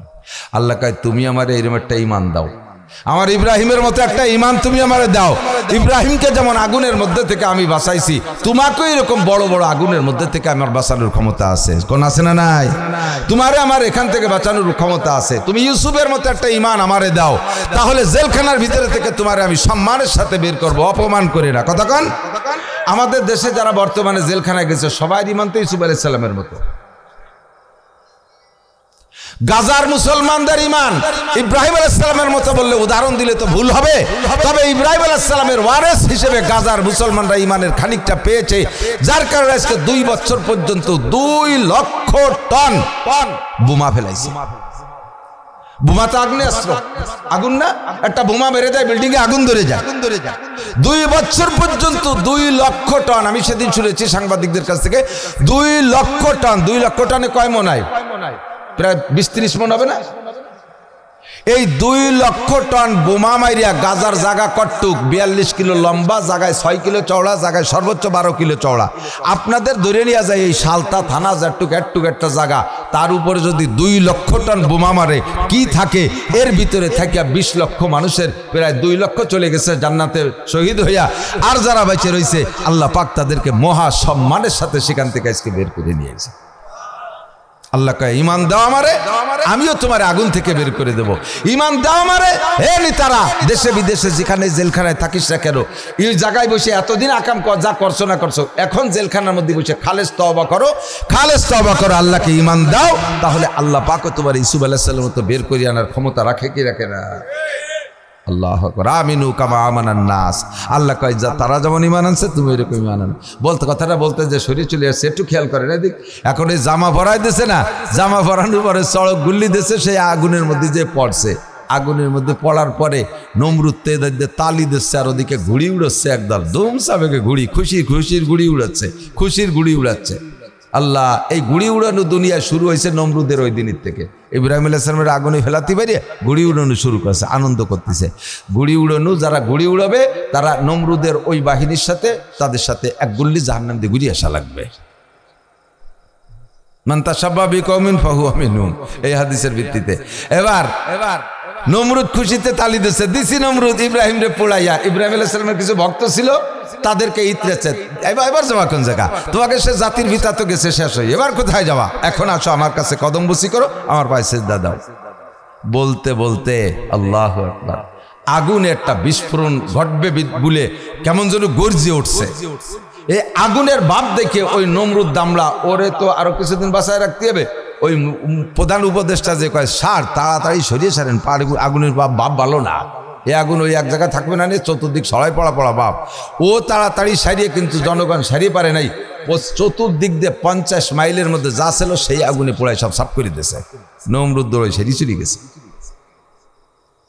তো বাইরে যেহেতু পড়ছে, ভিতরেও সব পড়বে। ইব্রাহিম আলাইহিস সালাম সেই খাটের উপরে বসা, ইব্রাহিম আলাইহিস সালাম খাটের উপরে বসা। জিবরিল আলাইহিস সালাম জিজ্ঞেস করতেছে, কষ্ট হচ্ছে না তো আপনার? আমি জিজ্ঞেস করছি নাকি ইব্রাহিম আলাইহিস সালাম রে? জিবরিল আলাইহিস সালাম জিজ্ঞেস করছে, কষ্ট হচ্ছে না তো? যে কষ্ট হচ্ছে আগুন কো জিবরাইল, এই যে আগুন জ্বালালো, আমি তো দেখলাম বাইরেতে 7 দিন পর্যন্ত তেল মারছে, আর 7 দিন পর্যন্ত ফুঙ্কার দিয়ে ফুঁকে জ্বালাইছে, 1.5 মাইল উঁচু হয়ে গেল, সেই আগুন কো? আগুন আগুনের জায়গায় আছে, তার কার্যকারিতা আপনার জন্য শেষ, বাইরের জন্য ঠিক আছে। কুলনা ইয়া নারু কুনি বারদান ওয়া সালামান আলা ইব্রাহিম। আগুনের মালিক বলে দিছে, হে আগুন আমার ইব্রাহিমের জন্য ঠান্ডা, শান্তিদায়ক ঠান্ডা হয়ে যাও। আপনার জন্য এটা হয়ে গেছে, বাকি আর সবার জন্য না। ও আগুনের চতুর্পাশে 50 মাইল পুরাই সাফ করে ফেলাইছে। আল্লাহ আগুনে পোড়াইল না কেন? ইব্রাহিম আলাইহিস সালামের গায়ে জান্নাতের জামা আছে। কি জামা? জান্নাতের জামা গায়ে থাকা অবস্থায় আগুনে স্পর্শ করে না। জান্নাতের জামা গায়ে থাকা অবস্থায় আগুনে ফেলাই দিলেও পড়বেন না, বলেন না সুবহানাল্লাহ। হুজুর আলাইহিস সালাতু ওয়াস সালাম, এদিকে খেয়াল করেন, হুজুর আলাইহিস সালাতু ওয়াস সালামের গায়ের সাথে যার স্পর্শ হয়েছে ওই লোকটাও জাহান্নামে যাবে না। যদি সে বেঈমান হয়ে জাহান্নামে যায়ও, তাহলে জাহান্নামে যাওয়ার পরে যে যে অঙ্গ রসুলের সাথে স্পর্শ করেছে, শরীরের অন্য জায়গা আগুন লাগবে, ওই জায়গাটুকে লাগবে না। হুজুরের চাচা আবু লাহাব চির জাহান্নামী, তারা জাহান্নামের মধ্যে পোড়ানো হবে, কিন্তু জাহান্নামের ভিতরে সে তো চিরকাল পড়বে। এই একটা আঙ্গুল দিয়ে ইশারা দিয়ে হুজুরের জন্মের পর খুশি হইয়া সোয়াইবা বান্দিরে আজাদ করে দিয়েছে, ওই আঙ্গুলটাই শুধু আগুন লাগে না, কন্যা সুবহানাল্লাহ। হুজুরের চাচা খাজা আবু তালেব চির জাহান্নামী, 1 সেকেন্ডের জন্য জান্নাতে যাবে না, কিন্তু তার জাহান্নাম কতটুক? সারাগার কোনো জায়গা আগুন লাগবে না, শুধু 2 পায়ে 2টে আগুনের জুতো থাকবে, তাতেই মাথার মগজ টকবক করতে থাকবে। হুজুরকে জিজ্ঞেস করছে যে হুজুর, তা উনার সারা গায়ে আগুন না দিয়ে খালি 2 পায়ে দিল কা? পায়ে জুতো, আগুনের জুতা। হুজুর বললেন, আমার চাচার কপাল খারাপ। আমার চাচা যদি কোনোদিন রাগ করেও পাও দিয়ে আমার গায়ে একটু স্পর্শ করতো, তাহলে পায়েও আগুনের জুতো পরানো হতো না। আমার চাচা আমারে মাথায় করছে, এ আমার ছোঁয়া মাথায় লাগছে বিধায় মাথায় আগুন লাগবে না। আমার চাচা আমারে বুকের মধ্যে কোলের মধ্যে করে বসে থাকতো, এই জন্য এই সাইডে আগুন লাগবে না। মাঝে মাঝে আমি চাচার পিঠি উঠতাম, আমি চাচারে ঘোড়া বানাইতাম, চাচার পিঠির সাথে ট্যাক লাগাই বসতাম, এই জন্য ওই পাশ লাগবে না। রানের পর বসতাম, রানের উপরে আমাকে কোলে করে রাখতেন, এই জন্য রানে লাগবে না। কখনো আমার চাচা পা আমার গায়ে স্পর্শ করে নাই। যদি ভুল করে মানে দিন রাগ করি আমার একটা পাও মারিয়ে দিত, তাহলে ওর ছিলে আমার চাচার পাও জাহান্নামের আগুন থেকে বেঁচে যায়। সিদ্দিকা আয়েশা রাদিয়াল্লাহু তাআলা একদিন, সম্ভবত আয়েশা অথবা ফাতেমা, এই দুইজনের একজন হবে, আমি এই জায়গায় একটু তারাদ্দুদের মধ্যে আছি। তো বলতেছে ফাতেমা রাদিয়াল্লাহু তাআলা নাই, ফাতেমা বলতেছে আব্বা আপনি একটু আজকে আমার সাথে একটু রুটি বানানোর সহযোগিতা করেন। বাসায় গেছে, মেয়ের বাসায়, একটু রুটি বানানোর সহযোগিতা করেন। তো হুজুর বললেন যে আমি রুটির কোন কাজ চুপ করে দেবো মা? কাব্বা আপনি রুটি বেলে দেন, আমি তো সেন্সি, রুটি বেলে দেন আপনি, আর আমি সেকবো। তো হুজুর বলতেছেন মা না তুমি বেলে দাও আমি সেকি। তো ফাতেমা বলতেছে আব্বা আপনি আগুনের কাছে থেকে কষ্ট হবে, আপনি আপনি বেলে দেন, বেলা তো কষ্ট পাবে না, হাতে থাবড়ায় থুবড়াই বেলে, এভাবে দেন আমি সেকে দেব। হুজুর এর আগে ফাতেমা বেশ রুটি সেকছে, হুজুর রেডি একটা দুটে রুটি এভাবে হাতে বেলাইছে, সেই রুটি দুটে তার উপরে দিয়ে ঘন্টার পর ঘন্টা জাল দিচ্ছে, তা শুয়োই না, সে রুটি গরমই হয় না। এরপরে কাঁচা তাই নরম নরম নামাই ফেলছে। কাব্বা কি হলো ঘটনা বুঝলাম না। মা মুহাম্মদুর রাসূলুল্লাহর সাথে যার ছোঁয়া লাগে সে দুনিয়ার আগুনেও হিট হয় না, দুনিয়ার আগুনেও পড়ে না, সে আখিরাতের আগুনে পড়বে না। একটু হাতে ছোঁয়া লাগার কারণে সে রুটি শেখা হইল না। আমার নবীর অসংখ্য সুন্নত রয়েছে, ওই সুন্নতগুলোর সাথে যদি আমি একটু ছোঁয়া লাগাই তাহলে আমারও বিশ্বাস নবীর সুন্নত আমার সাথে ছোঁয়া লাগা অবস্থায় আমিও জাহান্নামে পড়ব না। হাসরের মাঠে রব্বুল আলামিন বাহানা মিজুয়াদ মানুষকে মাফ করার জন্য, ক্ষমা করে দেওয়ার জন্য আল্লাহ সুতো খুঁজবে। আল্লাহ তো নিজিয়াতে বানাইছে, আল্লাহ তো নিজিয়াতে বানাইছে, বাঁচানোর জন্য শত চেষ্টা করবে। এরপরও যারা ফাইনাল নিজেরাই কপাল পুড়াইছে তাকে তো আর বাঁচানোর কোনো কায়দা থাকবে না। আল্লাহ মুনসিফ, আল্লাহ আদেল, আল্লাহ ন্যায় বিচারক, আল্লাহ বেইনসাফ করবেন না। তো আল্লাহ তাআলা শুরুতে, খেয়াল করেন খুব মজার একটা কথা, আল্লাহ শুরুতে চেষ্টা করবে যে বান্দারে ক্ষমা করব, যত পারি ক্ষমা করব। এই সময় আল্লাহ গফফার নামের সাথে আত্মপ্রকাশ করবেন। আল্লাহর কত নাম? 99 নাম আমরা জানি না, তার ভিতরে একটা নাম কি বলেন? গফফার। বলেন গফফার। প্রত্যেক দিন আপনি গফুর আর গফফার নামের জিকির করেন, কিয়ামতে আল্লাহ পাক আপনার এই জিকিরের বদৌলতে আপনার সাথে গফফারের আচরণ করবেন ইনশাআল্লাহ। গফফার, ইয়া গফফার, ইয়া গফফার, ইয়া গফফার। মানুষের নাম যদি গফফার রাখে তারে কিন্তু খালি গফফার করে ডাকলে কবিরা গুনাহ হবে। আব্দুল গফফার মানুষ হবে কি? যাদের নাম আব্দুল গফফার, কয়জনে আব্দুল কয়? খালি গফফার কয়, গফার গফার উত্তিতালে দেয়, এ গফার গফার। আস্তাগফিরুল্লাহ, জোরে কর নাউজুবিল্লাহ। আব্দুল গফফার। তো গফফার নামের সাথে আত্মপ্রকাশ করে পাইকারি ধরে মাফ করতেছে। এ তোর নাম কি? আবু বকর, যা চলে যা, আবু বকরের সাথে ব্যস্ত যা। তোর নাম কি? ওমর, যা ওমরের সাথে চলে যা। কেউ কেউ কয় যে আল্লাহ তুমি খালি তো নাম দেহে দিয়ে ছাড়িয়ে দিচ্ছ, ওর প্যান্টে মুতির গন্ধ, ওর গালে গাজার গন্ধ, শুয়ে যাও। আল্লাহ কয় চুকার, এখন আমি মাফ করা শুরু করছি, এর মধ্যে বাওয়াত দিবি না। তোর নাম কি? আলী, কয় যা চলে যা, বেসতে যা। উসমান, যাও চলে যাও। তলহা চলে যাও, জুবাইর চলে যাও, হাসান চলে যাও, হুসাইন চলে যাও। এমনি নামে নামে শুধু বাহানায় একটুক ছোঁয়া পাইলেই মাফ করে দিচ্ছে, আর সব জান্নাতি হয়ে যাচ্ছে। এরকম রহমাতে হক বাহানা মিজুয়ান। এভাবে মাফ করতে করতে করতে করতে লাস্টে যাইয়া দুইজন ঠেয়ে গেছে, সেই দুইজনরে ডাকছে, এদিকে ওই দুজনে কাছে তোকে আমল নামা দেহা। কয় আল্লাহ ওয়া দেহি লাভ নাই, তুমি গফফার নামের ওসিলায় যে পাইকারি মাফ করতেছো, এই সাথে তো ছাড়িয়ে দিলি জাতি ভরবানি, আমল নামা দেখতে গেলি আর আমাকে পারো, আর কোনো কায়দা নাই। কয় যে একেবারে অত আল্লাহ করলে হবে না, দেখা আমল নামা দেখা। কয় যে দেখবা কি, আমি তো কইতেছি নামাজ পড়ি নেই, রোজা রাখি নেই, হজ করি নেই, জাকাত দিই নেই, টুপি পরি নেই, ফরজ করি নেই, ওয়াজিব করি নেই, সুন্নাত করি নেই, শুয়োর খাইছি, কুত্তো খাইছি, জিনা করছি, ব্যভিচার করছি, জারি যাত্রা, করসা, গাজীর গান, গুণযাত্রা, বেড়া, ক্যাডামস, কারিতাস, বিহার দেবী, স্বনির্ভর, জাগরণী চক্র, আশা, প্রশিকা, দেশের যা ছিল কোনোটা বাদ দিইনি। সুদ খাইছি, ঘুষ খাইছি, জিনা করছি, ব্যভিচার করছি, উড়াকান্দি গেছি, ঠাউর বাড়ি গেছি, দুর্গা পূজা, কালী পূজা, সরস্বতী পূজা, লক্ষ্মী পূজা, আইল ঠেলা, জাল দলিল, মিথ্যে সাক্ষী, মিথ্যে মামলা, সব করছি। লাস্টের শেষ কাজেতে এই লুটে ফুটে আর এক বাড়িতে সব নিয়ে আইছি। কোনো দিন আষাঢ় খাইও পশ্চিম দিক পড়ি নেই, শুধুমাত্র একদিন ওই নাসির মৌলানা ওয়াজ করতে আসছিল, ওনার সাথে লা ইলাহা ইল্লাল্লাহ মুহাম্মদ রাসূলুল্লাহ এই কথাটা বুঝে শুনে পড়িয়েই বিশ্বাস করেছিলাম, আর কিচ্ছু করিনি। আল্লাহ কয় অত আল্লাহ ভালো না, আল্লাহ আল্লাহতে মাফ করতেছে তাই বলি অত আল্লাহ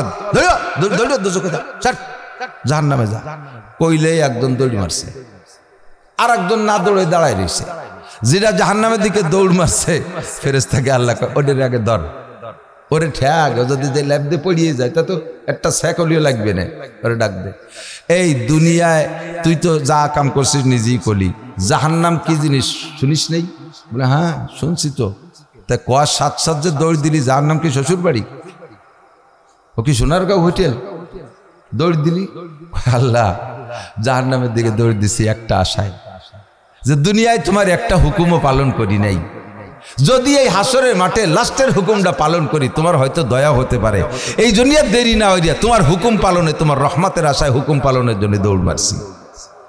আল্লাহ বলবেন এ ফেরেশতারা বাদদিল সাইয়্যাতি হাসানাত, আমার বান্দা যখন শেষ বেলা আমার রহমতের আশা করছে তার জীবনের সমস্ত গুনাহগুলোকে নেকি দ্বারা পাল্টায় দাও, দাও সব গুনাহ পাল্টায় দাও। ওয়াদখিলহুল জান্নাহ, আর ওরে ভেস্তে দিয়ে দাও। এ খেয়াল করেন, আল্লাহ মিথ্যে কথা না, হাদিসের লম্বা হাদিসের ইবারতের তরজমা আমি বলতেছি।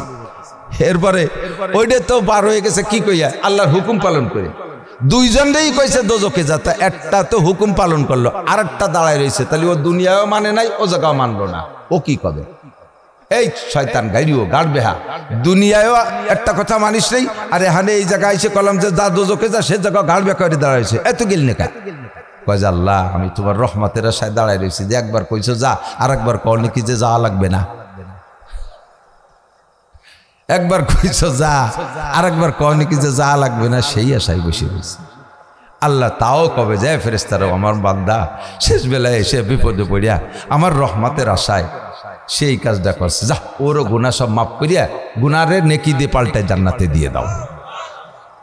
আল্লাহ যে আমাকে বানাইয়ে কি দায় ঠেকছে চিন্তিত পারেন, সারা জীবন আকাম করবো আর এইরকম একটু কুয়োর ভেস্তে চলে যাবো। এখন কয় হুজুর তাহলে আমি ওই দুইজনের একজন হব, ও দুইজন মোটে দুইজন, ও দুইজন 2 কোটি না, সেই দুইজন এত মানুষের মধ্যে লটারিতে তুমি পড়বে না কিনা পড়বে তা ঠিক আছে, কাজে ওই আশা করে বসে থাকার দরকার নেই, কিছু না কিছু সুন্নতের সাথে সোয়া লাগাতে হবে। কতক্ষণ এভাবে আল্লাহ পাক রব্বুল আলামিন একটু পরে আবার কহার নামের সাথে আত্মপ্রকাশ করছে। কহার মানে ভীষণ রাগী। খেয়াল করেন, নামের একটা ক্রিয়া আছে, নামের একটা ক্রিয়া আছে।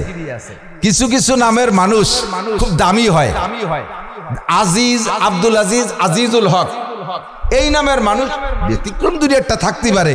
যেমন একজনের নাম আতর আলী, নাম আতর আলী, শুনিয়ে মনে হয় যেন আউলাকের জোর যে কোনো জায়গা নাক লাগালি গিরান আসবে, অথচ তার গায়ে ফাটার গন্ধ, নাম আতর আলী।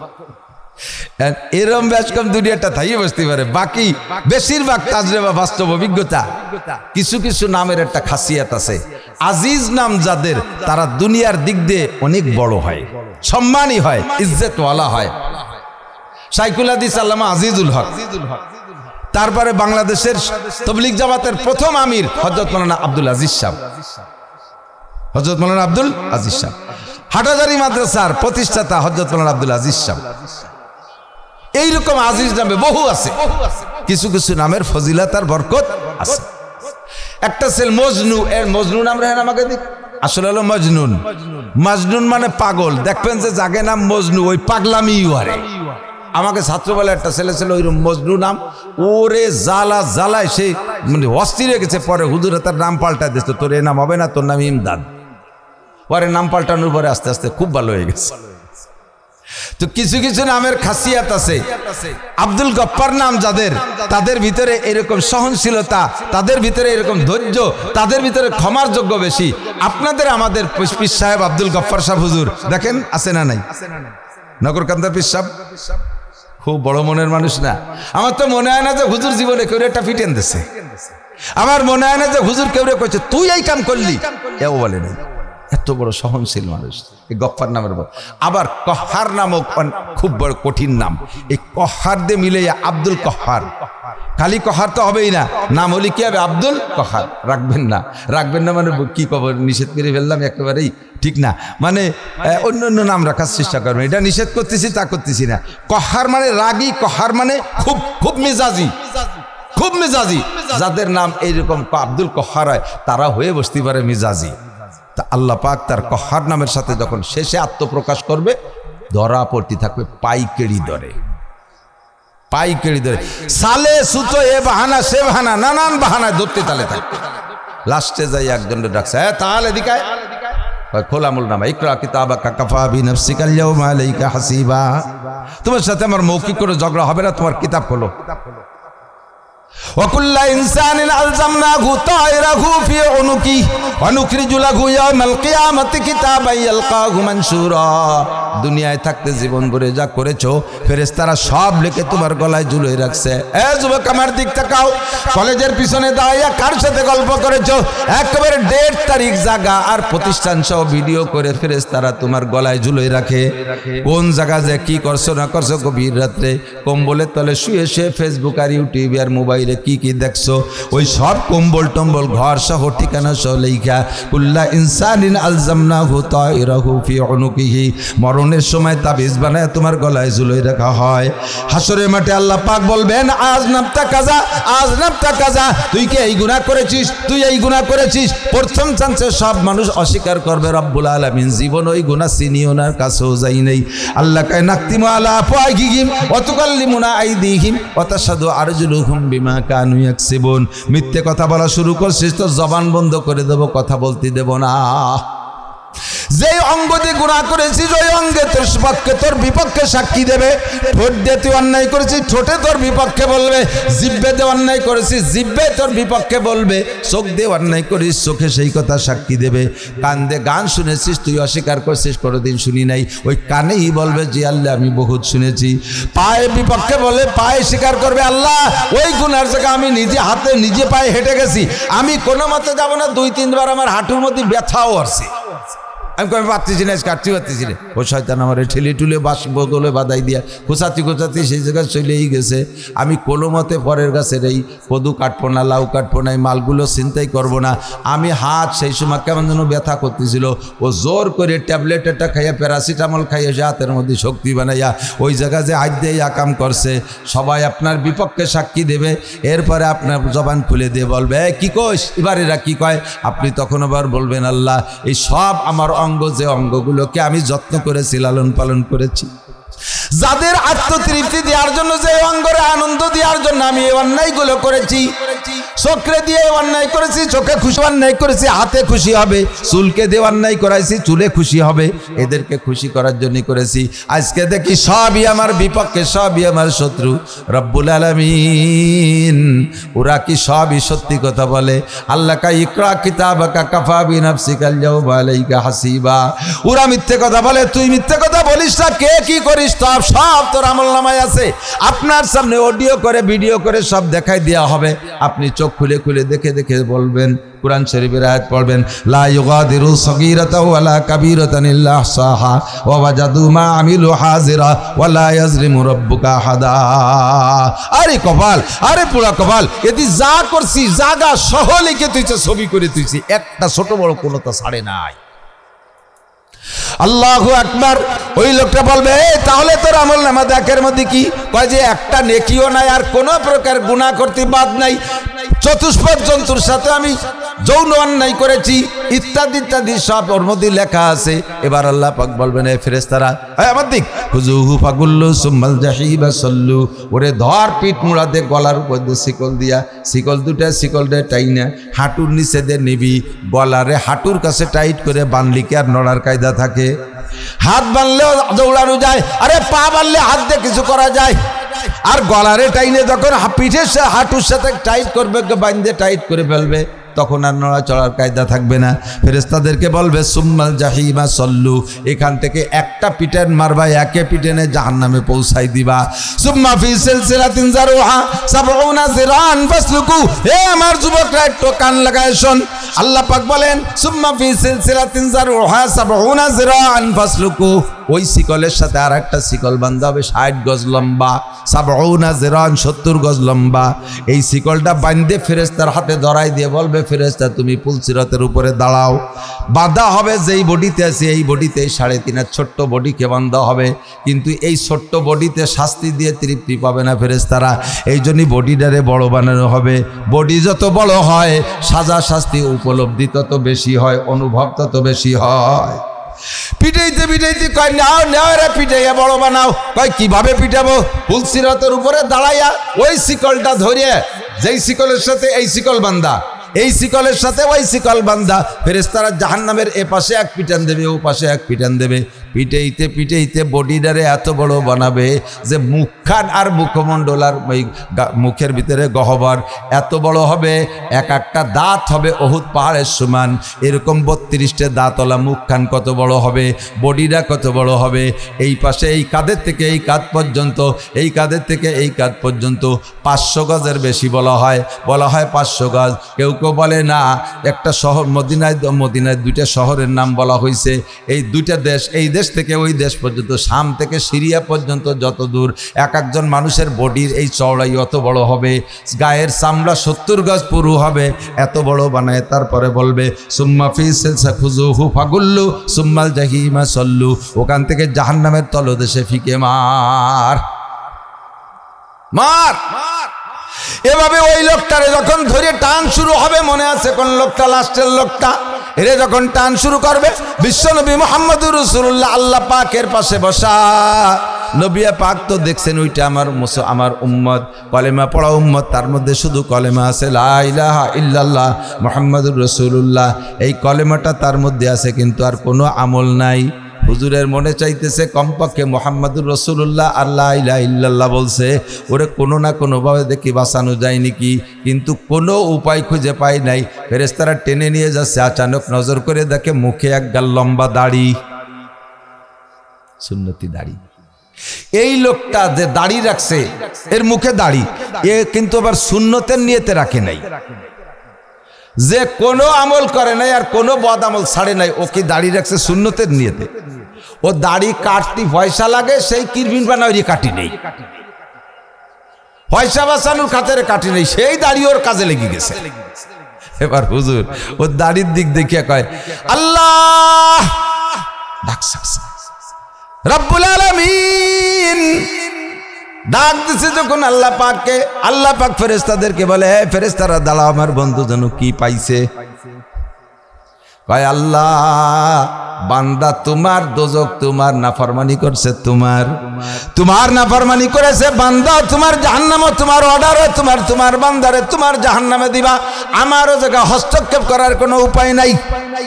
তবে আল্লাহ তোমার বান্দার মুখে আমার সুন্নতি দাড়ি, তোমার বান্দারে তুমি দোজকে দিবা না, যে জায়গা দিবা দাও, কিন্তু আমার দাড়ি যেন আগুনের মধ্যে না যায়, আমার সুন্নত যেন আগুনে না লাগে, আমার সুন্নতের সাথে যেন আগুন স্পর্শ না করে। কাজেই কি করব? ভাইকে তুমি তোমার বান্দার মুখের থেকে আমার সুন্নতি দাড়ি কয়টা খুলে উপরে রাখতে হবে। বান্দা তোমার দোজকে দাও, দাড়ি আমার সুন্নত, সেই কারণে হচ্ছে দাড়ি রাখছে, ওই দাড়ি যেন আগুনে না যায়। আল্লাহ কয় তাহলে বান্দাতে দাড়ি খসাবো কি এরিয়া? আল্লাহ পারবে না, তা না কেটে মিলিত হয়ে গেল। কয় দোস্ত দাড়িরে যদি তার মুখের থেকে খুলে ফেলার হয় তাহলে তুমি মিথ্যেবাদী হয়ে যাবা। কি মিথ্যেবাদী হব? তুমি দুনিয়ায় উম্মতরে বলেছিলে তামুতুনা কামা তাহয়াউন ওয়া তুহশারুনা কামা তামুতুন, তোমার জীবন যাপন যেমন হবে তোমার মরণটা তেমন হবে, আর মরণটা যে ফিগারে হবে হাসরও সেই চেহারায় হবে। কাজেই এই কথা ভিত্তিতে আমার বান্দা তোমার উম্মত ও দুনিয়ায় থাকতে দাড়িওয়ালা জীবন যাপন করছে, দাড়ি নিয়েই মরছে, হাসরও তার দাড়ি অবস্থা হবে। এখন যদি তার দাড়ি খুলে ফেলানো হয় তাহলে তুমি মিথ্যেবাদী হয়ে যাবা। নবী পাক এবার আরো শক্ত হয়েছে সুযোগ পেয়ে, তাহলে কোনো মতে যদি আমার দাড়ি জাহান্নামের আগুনের মধ্যে না দেখি, আল্লাহ পাক বলবে রে ফেরেশতারা দাড়ি এক জায়গায় দাড়িওয়ালা আর এক জায়গায়, এভাবে তো ভাগ করা যায় না। ঠিক আছে, দাড়ির খাতিরে বাদ দিলছে ইয়াতি হাসানাত, দাড়ির খাতিরে আমার দোস্তর কথার ভাবে বুঝতেছি, এখনো বলে না যে ওরে জাহান্নাম থেকে নাজাত দাও, সে খালি তার দাড়িরে নিয়ে বাসায় যাইতে চাইতেছে। কাজেই তার দাড়ির বদৌলতে আমার দোস্তের মনে চাহিদা তামান্না পূরণার্থে ওর জীবনে সব গুনাহ নেকি দ্বারা পাল্টাইয়া তারে জান্নাতে দিয়ে দাও। বলতে চাইছি নবী পাকের সুন্নাত, গায়ের ছোঁয়া লাগলে যদি আগুনের জন্য স্পর্শ করা হারাম হয়, নবীর সুন্নতের সাথে আমার আপনার ছোঁয়া থাকলে আমার গায়ের জন্য আগুন, জাহান্নামের আগুন হারাম হয়ে যাবে। আল্লাহ পাক আমাদের বুঝার আমল করা তৌফিক দান করে, সবাই বলে আমিন। মাহফিলের খরচ আপনার আগের থেকে কালেকশন করবেন। সবাই ওয়াজ করতে এসে ডেলি ডেলি ওয়াজ শুনতে আসলে টাকা দিতে এলি আর চাইতে এরা বলবে যার জীবনে ওই কামের মধ্যে যাবো না। 1 টাকাও কেউ দেবেন না, নিরিবিলি ওয়াজ শুনবেন। এটা ফাইজলামি জুড়ে নিয়েছে। 200 করে টাকা দিয়ে যাবেন, 1 টাকা দিতে নিষেধ করছি। একটু পিএস রসুন তো বেছেন আল্লাহর মতে, তো দাম তো সব তারই ভালো আছে, পাটেরও দাম ভালো আছে।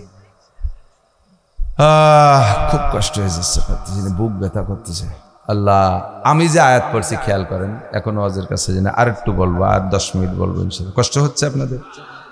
যুবকরা একটু সিদ্ধান্তে নাও শোনা, তাহলে আজকের থেকে কয়েকটা সুন্নাত, 3-4টে সুন্নাত বলবো, বেশি বললে সব আমলে আসবে না। একটু একটু নড়াচড়া করলে পারা কিন্তু গুনাহ হয়ে যাবে। একটুক টাইমে পেশাব আসার কথা না, একটুক টাইমে পেশাব আসার কথা না। একটুক টাইমে পেশাব আসলি তাহলে বোঝা যাবে যে ডায়াবেটিস হয়েছে। ভোরবেলা ফজরের নামাজ পড়িয়ে 7-8 মাইল দৌড়বা, সারি যাবেন ইনশাআল্লাহ। বুড়ো মানুষ বসে রয়েছে, নড়তেছে না, যুবকরা তো তাড়াতাড়ি না আছে। কয়েকটা সুন্নতের পর আমল করা যাবে তো ইনশাআল্লাহ? হ্যাঁ, একেবারে হাতে গোনা কয়েকটা বলবো, 4টে সুন্নতি বলি। 1 নম্বরে, দিকে 1 নম্বরে পাকা সিদ্ধান্ত নিতে হবে, আজকে থেকে দাড়ি কাটবো না। কয় যে হুজুর এইটা বাদ দেখো না, আর 3টে কন না, এইটা বাদ দেবো কে? দস্তারখান তো কিয়ামতে আতৈরে নিয়ে উঠবো না, মেশাকও আতৈরে নিয়ে উঠবো না, আর যে কটা কইতে চাচ্ছি, কিন্তু দাড়ি তো মুখের সাথে লাগানো থাকবে। এটি তো দেখেই প্রথম চান্সে চেনবে মুসলমান না মুসলমান, দাড়ি দেখে, ঠিক না? কয় যে মুসলমানের দাড়ি আছে, হিন্দুকে আছে না? আরে আছে তো, হিন্দুকে দাড়ি আর মুসলমানের দাড়ি এক দাড়ি না। তাকে দাড়ির সাথে এবার মোজ দিয়ে এরকম বুড়োই ফেলাইছে, ঠিক না? মোজ এমন রাখা রাখছে যে চা খাওয়ার হুটো ডাও রাহে নাই, চা খাতি এলেও মোসরে মুসরে ধরে তলে কাপ ডুয়ে যায়। মুসলমানের দাড়ি হলো কচ্ছসারে বাবা ফুল্লোহা, মোসরে ছোট করো, দাড়ি রে বড় করো। এটা হলো মুসলমানের সুন্নতে দাড়ি। আপনার সম্মান বাড়বে। দাড়ি রাখতে কষ্ট না কাটতে কষ্ট? বোঝে নাই? দাড়ি রাখতে কষ্ট না কাটতে কষ্ট? সত্যি কথা কোন তো, রাখতে কষ্ট না কাটতে কষ্ট? অবশ্যই কাটতে কষ্ট, অবশ্যই কাটতে কষ্ট। রাখছি তো রাখা হয়ে গেছে, এর মধ্যে কোনো ব্যথাভূত আছে নাকি? কোনো ঝামেলা নেই। এতে মেলা ওজন করতেও তাও তো টের পাই না, কিছুই টের পাই না। কোন পাখি কটটুক ওজন, সারা দাড়ি মিলে 5 গ্রাম ওজন হতে পারে। কি ওজন? কোনো কষ্ট নেই, কিন্তু কাটতি ধুমসা কষ্ট। বেলেট দিয়ে যখন পুষায়, যত ভালো ধারালো অস্ত্র দিয়ে কাটুক না কেন, ব্যথা করেই করে, ব্যথা করেই করে। এই মোষ পরিষ্কার করি বেলেট দিয়ে, তাই তো ব্যথা করে। তা সারা খান মুখ রে সপ্তাহে 2 বার এইভাবে চাইছিয়ে ফেলায়, কি কষ্ট। আর যদি সেলুনি দিয়ে কাটে, আর পয়সা দেওয়ার অভ্যাস যদি কম হয়, সে কিরবিন পাল্টি হয়। সেলুনে লাগে পয়সা তেমন ভালো দেয় না, 3-4 বার কাটিয়ে 1 বারের টাকা দেয়। স্থানীয় মানুষ সেলুনির, হিন্দুরা কথাও করতে পারে না, এই কাটে। তাহলে তোমার মতো এরকম শেষরার দাড়ি ভালো বেলেট দিয়ে কাটে না। যেই বেলেট দিয়ে চাস্তিছে, আল্লাহু আকবার, খরাত খরাত খরাত খরাত শব্দ আছে, কেউ যেন ছাগল চলতিছে। আর ব্যথায় মুখ লাল হয়ে যাচ্ছে, জায়গায় জায়গায় গোড়া উগলিও যাচ্ছে। কি এরিস এরকম ব্যথা আরে কে? এখন ভালো বেলেট দরকার, টাকা দিবানে 5টা আবার ভালো বেলেট।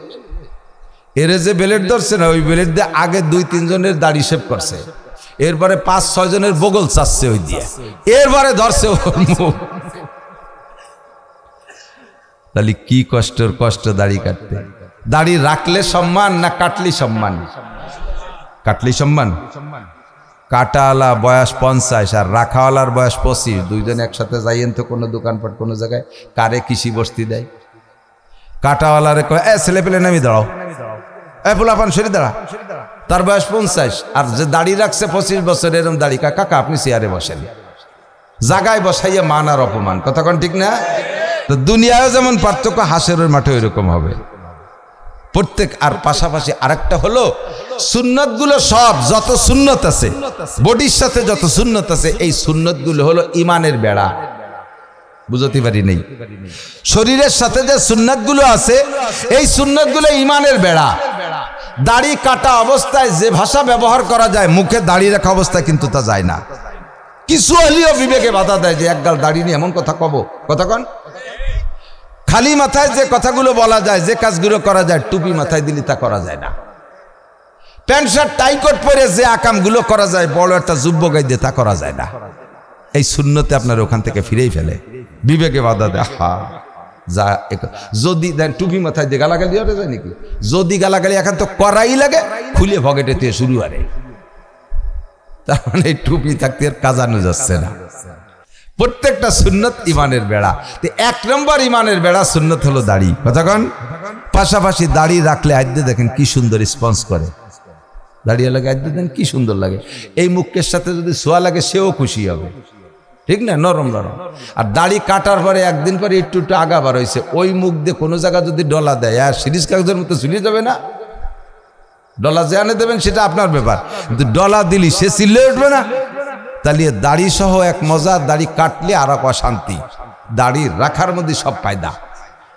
2 নম্বর সুন্নত হলো আজকে থেকে পকেটে একটু মেসওয়াক আর টিস্যু, মেসওয়াক আর টিস্যু দুটো জিনিস রাখেন। যুবকরা রাখবা পকেটের মধ্যে ছোট্ট একটা মেসাক বানানো, একটা মেসাক আর একটু টিস্যু পেপার রাখবা। মেসাকে অজু বানানোর সময় একটা ডলা দিবা, ওইভাবে নেকি পাবা। আর টিস্যুটা পকেটে থাকলে পেশাবের সময় ব্যবহার করলে তোমার শরীরটা প্যান্টটা পাক থাকবে। যুবক এসে আমার জড়াই দিল, হুজুর আমি আপনার কঠিন ফ্যান, ইংরেজিতে কয় কঠিন ফ্যান। কিন্তু কঠিন ফ্যান মানে কি? ওই বাতাস দিয়া ফ্যান না ভাতের ফ্যান? ফ্যান মানে হলো ভক্ত, ফ্যান মানে ভক্ত। তো এত ভক্ত তো আজান দেশে চল নামাজ পড়ি আসি।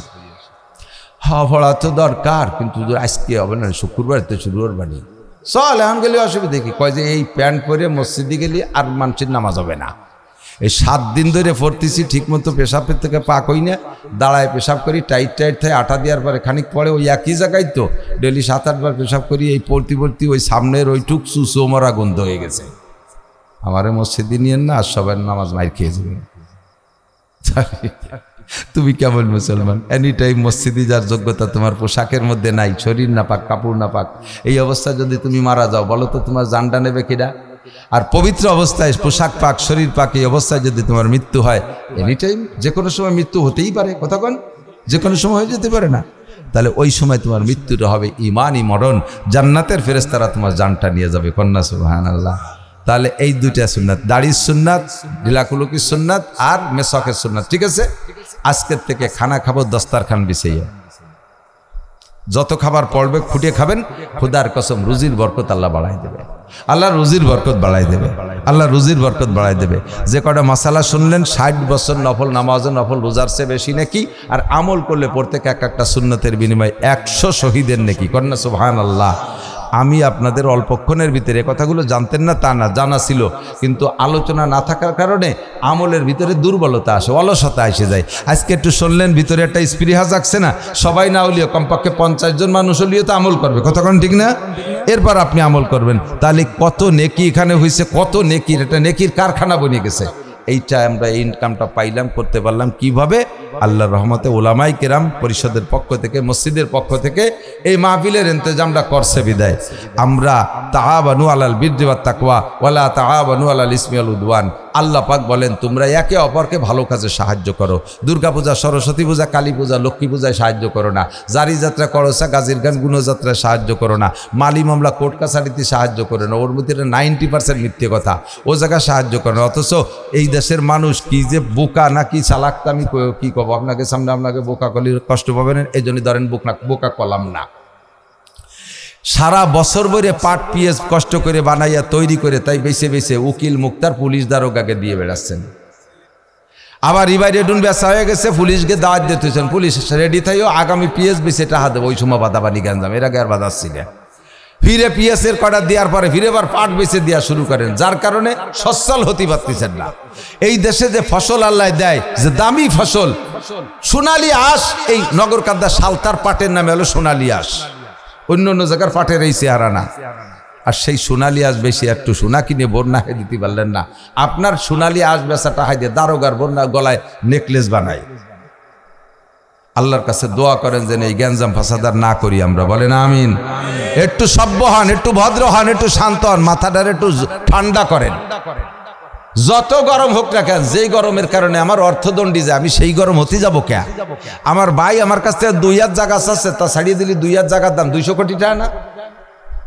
বাড়ির দ্বারে 2000 জায়গায় সালতার এইসব জায়গা 200 কোটিটা কয়টা 2000 টাকা। তাই ছাড়বেন না বলে গন্ডগোল বাঁধাইয়া 2 ভাই বাড়ি বাড়ি বাঁধাইছেন, কোর্ট কাছারিতে লাখ লাখ টাকা দিয়ে দিচ্ছেন, অথচ 2000 জায়গা ছাড়তে পারলেন না। একটু পিছনে ব্যাকগ্রাউন্ডে বুঝলে, ভবিষ্যতে একটু ভাবলেই আপনি শান্ত হয়ে যাবেন। আমি দোয়া করি আল্লাহ এই এলাকার মানুষকে তুমি গ্যাঞ্জাম ফাসাদ থেকে হেফাজত করো, বলে না আমিন। আজকে ওলামায়ে কেরাম মাহফিল মিলাইছে, একটু যদি আপনারা সাহায্যের হাত বাড়ান তাহলে তাদের এই আয় ব্যয়ের ভিতরে একটু সহযোগিতা হলে সামনে আরও হিম্মত করবে। আমরা তো দেশি হুজুর এই গ্রামে গ্রামে, এই বছর সেই ফরিদপুরের 9 থানায় আমি 100 মাহফিল রাখছি, প্রত্যেক গ্রামে গ্রামে। কয়েকদিন পর দেখবেন পোস্টার কারে কয় কি ওয়াজ করবো, আজই খুঁজে পাই না, এই একটাই গাইয়ে বেড়াবো, শুনলি শুনবেন, না শুনলি বাড়ি চলে যাবে। এত ওয়াজ কইতে পাবো আমি, হ্যাঁ এত এত বিষয় আছে কইতে, এই যা কইছে এরপরে আর কি আছে কয়ার মতো কন দিদি, এর পরের বক্তারাই তো ওয়াজ খুঁজে পাবে না। তো বাহারহাল মোহাব্বত আছে, ভালোবাসা আছে। আমি সালতার থেকে পিএস কালেকশন করে নিছি এক মসজিদে, সেই পিএস আমার মাদ্রাসার বোর্ডিংয়ে সারা বছর খাবে, বেশি নেই, সব রেখে দিছি সিলিংয়ের উপরে। আপনাদের পদ্ধতিতে সালতার মানুষ আছে তো আমার মাদ্রাসায়, সালতার মৌলানা আব্দুর রহমান, আমার ড্রাইভার এটা হাফেজ সেলিম, তারপরে যে আমার ছাত্র আছে এটা আরিফ বিল্লাহ, আরও আছে সালতার অনেক ছেলেরা আমার মাদ্রাসা পড়ে। তা আপনাদের এলাকায় আল্লাহ সুন্দর ফসল দেয়, ফসলটারে আপনারাও কাজ এলাকার নিজেরাও যাতে খাইতে পারেন, দালানকোটা ঘরবাড়ি বানান, ফসল বেশি হজে উমরায় যাইতে পারেন। আর এই মাহফিলের ইন্তজামের জন্য একটু সহযোগিতা, একেবারে নগদ, এটা বাকি বুকি লেখালেখি নেই। পকেটে 1000 টাকার একটা নোট থাকলে একটু মহব্বতের সাথে পাঠায় দেন, 500 টাকার নোট থাকলে একটু দিয়ে নিয়ে আসেন। অন্তর খুলে দোয়া করবো আল্লাহ যেন হজ আর উমরা করার টাকার ব্যবস্থা করে দেয়। সবাই বলে না আমিন। আমি অত্যন্ত কষ্ট হচ্ছে, আমি মানে শ্বাসটা নিয়ে উঠতে পারতেছি না। অল্পের ভিতরে আমরা আপনারা এই টাকাটা একটু দিয়ে ফেলেন, তাহলে আর আমার বেশি বিরক্ত করা লাগবে না। আমার ওয়াজ শেষ হয়ে গেছে, এই কথার পর যাতে আমল করতে পারি একটু দেন। কার কাছে আছে 1000 টাকার নোট একটা মানুষ সর্বপ্রথম নিয়ে আসবেন, তার জন্য দোয়া করবো আল্লাহ তাহলে তাকে তুমি কিয়ামতে নবী আলাইহিস সালামের সর্বপ্রথম সুপারিশ নসিব করো, সর্বপ্রথম সুপারিশ নসিব করো। আল্লাহ তার টাকা পয়সা যেন কোর্ট কাছারি আদালত ফৌজদারি চোর ডাকাত উকিল মুক্তার পুলিশ দারোগায় না খাইতে পারে। আল্লাহ যেন তাকে তুমি হালালভাবে লাখ লাখ কোটি কোটি টাকার বরকত দিয়ে দাও। আছেন 1000 টাকার নোটালা বান্দা, এর মধ্যে বসা অবস্থায় যদি না দেন তাহলে দেখবেন যে চোরে নিয়ে গেছে, পরে কোন হারে হুজুরে দিয়ে আসলেই ভালো হতো, শেষে আফসোস করবেন। একটু থাকলে একটু বের করেন, যদি 1000 না থাকে 500 টাকা বের করেন, যদি না দিতেছেন কমপক্ষে বের করে আমার একটু দেখান যে হুজুর এই যে আনসি দেব না, পরের টাহা দেখলিও স্বাস্থ্য ভালো। এই দিক কত গাছ নিয়েছে সুবহানাল্লাহ, 1000ই সুবহানাল্লাহ। কি নাম? আবু তালেব, হুজুর আলাইহিস সালামের চাচা খাজা আবু তালেব। মাশাআল্লাহ আলহামদুলিল্লাহ। এই যে 500 টাকা নিয়ে এসে ভাই, আলহামদুলিল্লাহ। আছে 500 টাকার নোটগুলো একটু দেখান দিই। এই যে ভাই 500 টাকা দিয়েছে, আমাদের ছোটবেলার সাথে একসাথে আমরা তারাইল ফুকরা মাদ্রাসা পড়ছি, আলহামদুলিল্লাহ। আছেন আর কেউ? 500 টাকা, এই টাকাটা নিয়ে মাঝখান দিয়ে হেঁটে আসেন, রাস্তায় এই জায়গাটুকু আপনার নামে সাক্ষী দেবে ইনশাআল্লাহ কিয়ামতের ময়দানে। আছে আছে 500 টাকা আর কের পকেটে নাই? একটু বললাম তো, খালি একটু দেখান যে এই যে আনসি দেব না, তাতেই আমি একটু খুশি হয়ে যাব। আপনারা বুঝবো যে আপনি কত নম্বরের কিরপিন, একটা বুঝ হয়ে যাক। তো বাহারাল 500 1000 থাকলে তো দেবেনি। 200 100 টাকা আছে না? 200 100 টাকা, 200 100 টাকা। যাও ভলেন্টিয়াররা ভিতরে যাও, ভলেন্টিয়াররা ভিতরে চলে যাও। কেউ খালি হাতে ফিরবেন না, ভালো কাজে সাহায্য করবেন। তো এই যত নেকির কাজ, যত নেকি হয়েছে এর একটা % আপনি পেয়ে যাবেন ইনশাআল্লাহ, এর একটা ভাগ আপনি পাবেন। এই যে ব্যাগের ভিতরে একটু পকেটে হাত দেন, বিসমিল্লাহ করে দেন, 10-20 টাকা আপনি মরবেন না। 100 200 500 টাকা দিলে আপনার 1 মাসের বাজার খরচে একটুও ঘাটতি পড়বেন না। দেখবেন যে কোন দিক দিয়ে যেন আল্লাহ সেটা পোষায় দিয়েছে। 500 টাকার মাছ কালকে কিনবেন বলে পকেটে টাকা রাখছেন, টাকাটা এখানে দিয়ে গেছেন, হতে পারে আপনার বন্ধু আপনার 2000 টাকার মাছ এমনি কিনে দিয়েছে। এমন বহুত নজির আছে, পাওয়া যায় খুঁজলে। আর এগুলো দুনিয়ার প্রতিশোধ দুনিয়ার থেকে নেওয়ার দরকার নেই। নিয়ত রাখেন যে এই 500 টাকার বিনিময়ে আমি নবী পাকের সুপারিশ নেব, জান্নাতে যাব ইনশাআল্লাহ। এই দিক যেতে হয়, বরাবর যান, বরাবর ঢুকে পড়েন, এই মাঝখান দিয়ে ঢোকেন। আপনি বুঝতে হবে যে কোন জায়গায় দিয়ে যাচ্ছে আর কোন জায়গায় লোক বাকি রয়েছে। যে আইন দিয়ে একজন যাচ্ছে তার ফাঁস পচারতেছে, 6 জায়গায় 6 করে মাটি থাকে নাকি? কেউ যাবে না যুবকরা, নামাজ আজকের নামাজটা এখানে জামাতের সাথে আদায় হবে ইনশাআল্লাহ। কেউ যাবে না, নামাজ না পড়ে রাস্তায় গেলে কিন্তু বিপদ হতে পারে। এসে করেন যে হুজুর এতক্ষণ অস করে আমাকে বদ্ধ হয়ে দিয়ে গেল। আমি সবাই দোয়া করার জন্য আসছি, আসেন এখানে এসে সবাই, এখানে যাদের অজু আছে তারা কাতার দিয়ে বসবেন, যাদের অজু নেই তারা অজু করে এসে বসবেন। টাকা দিয়ে যান, টাকা না দিয়ে যাইয়েন না।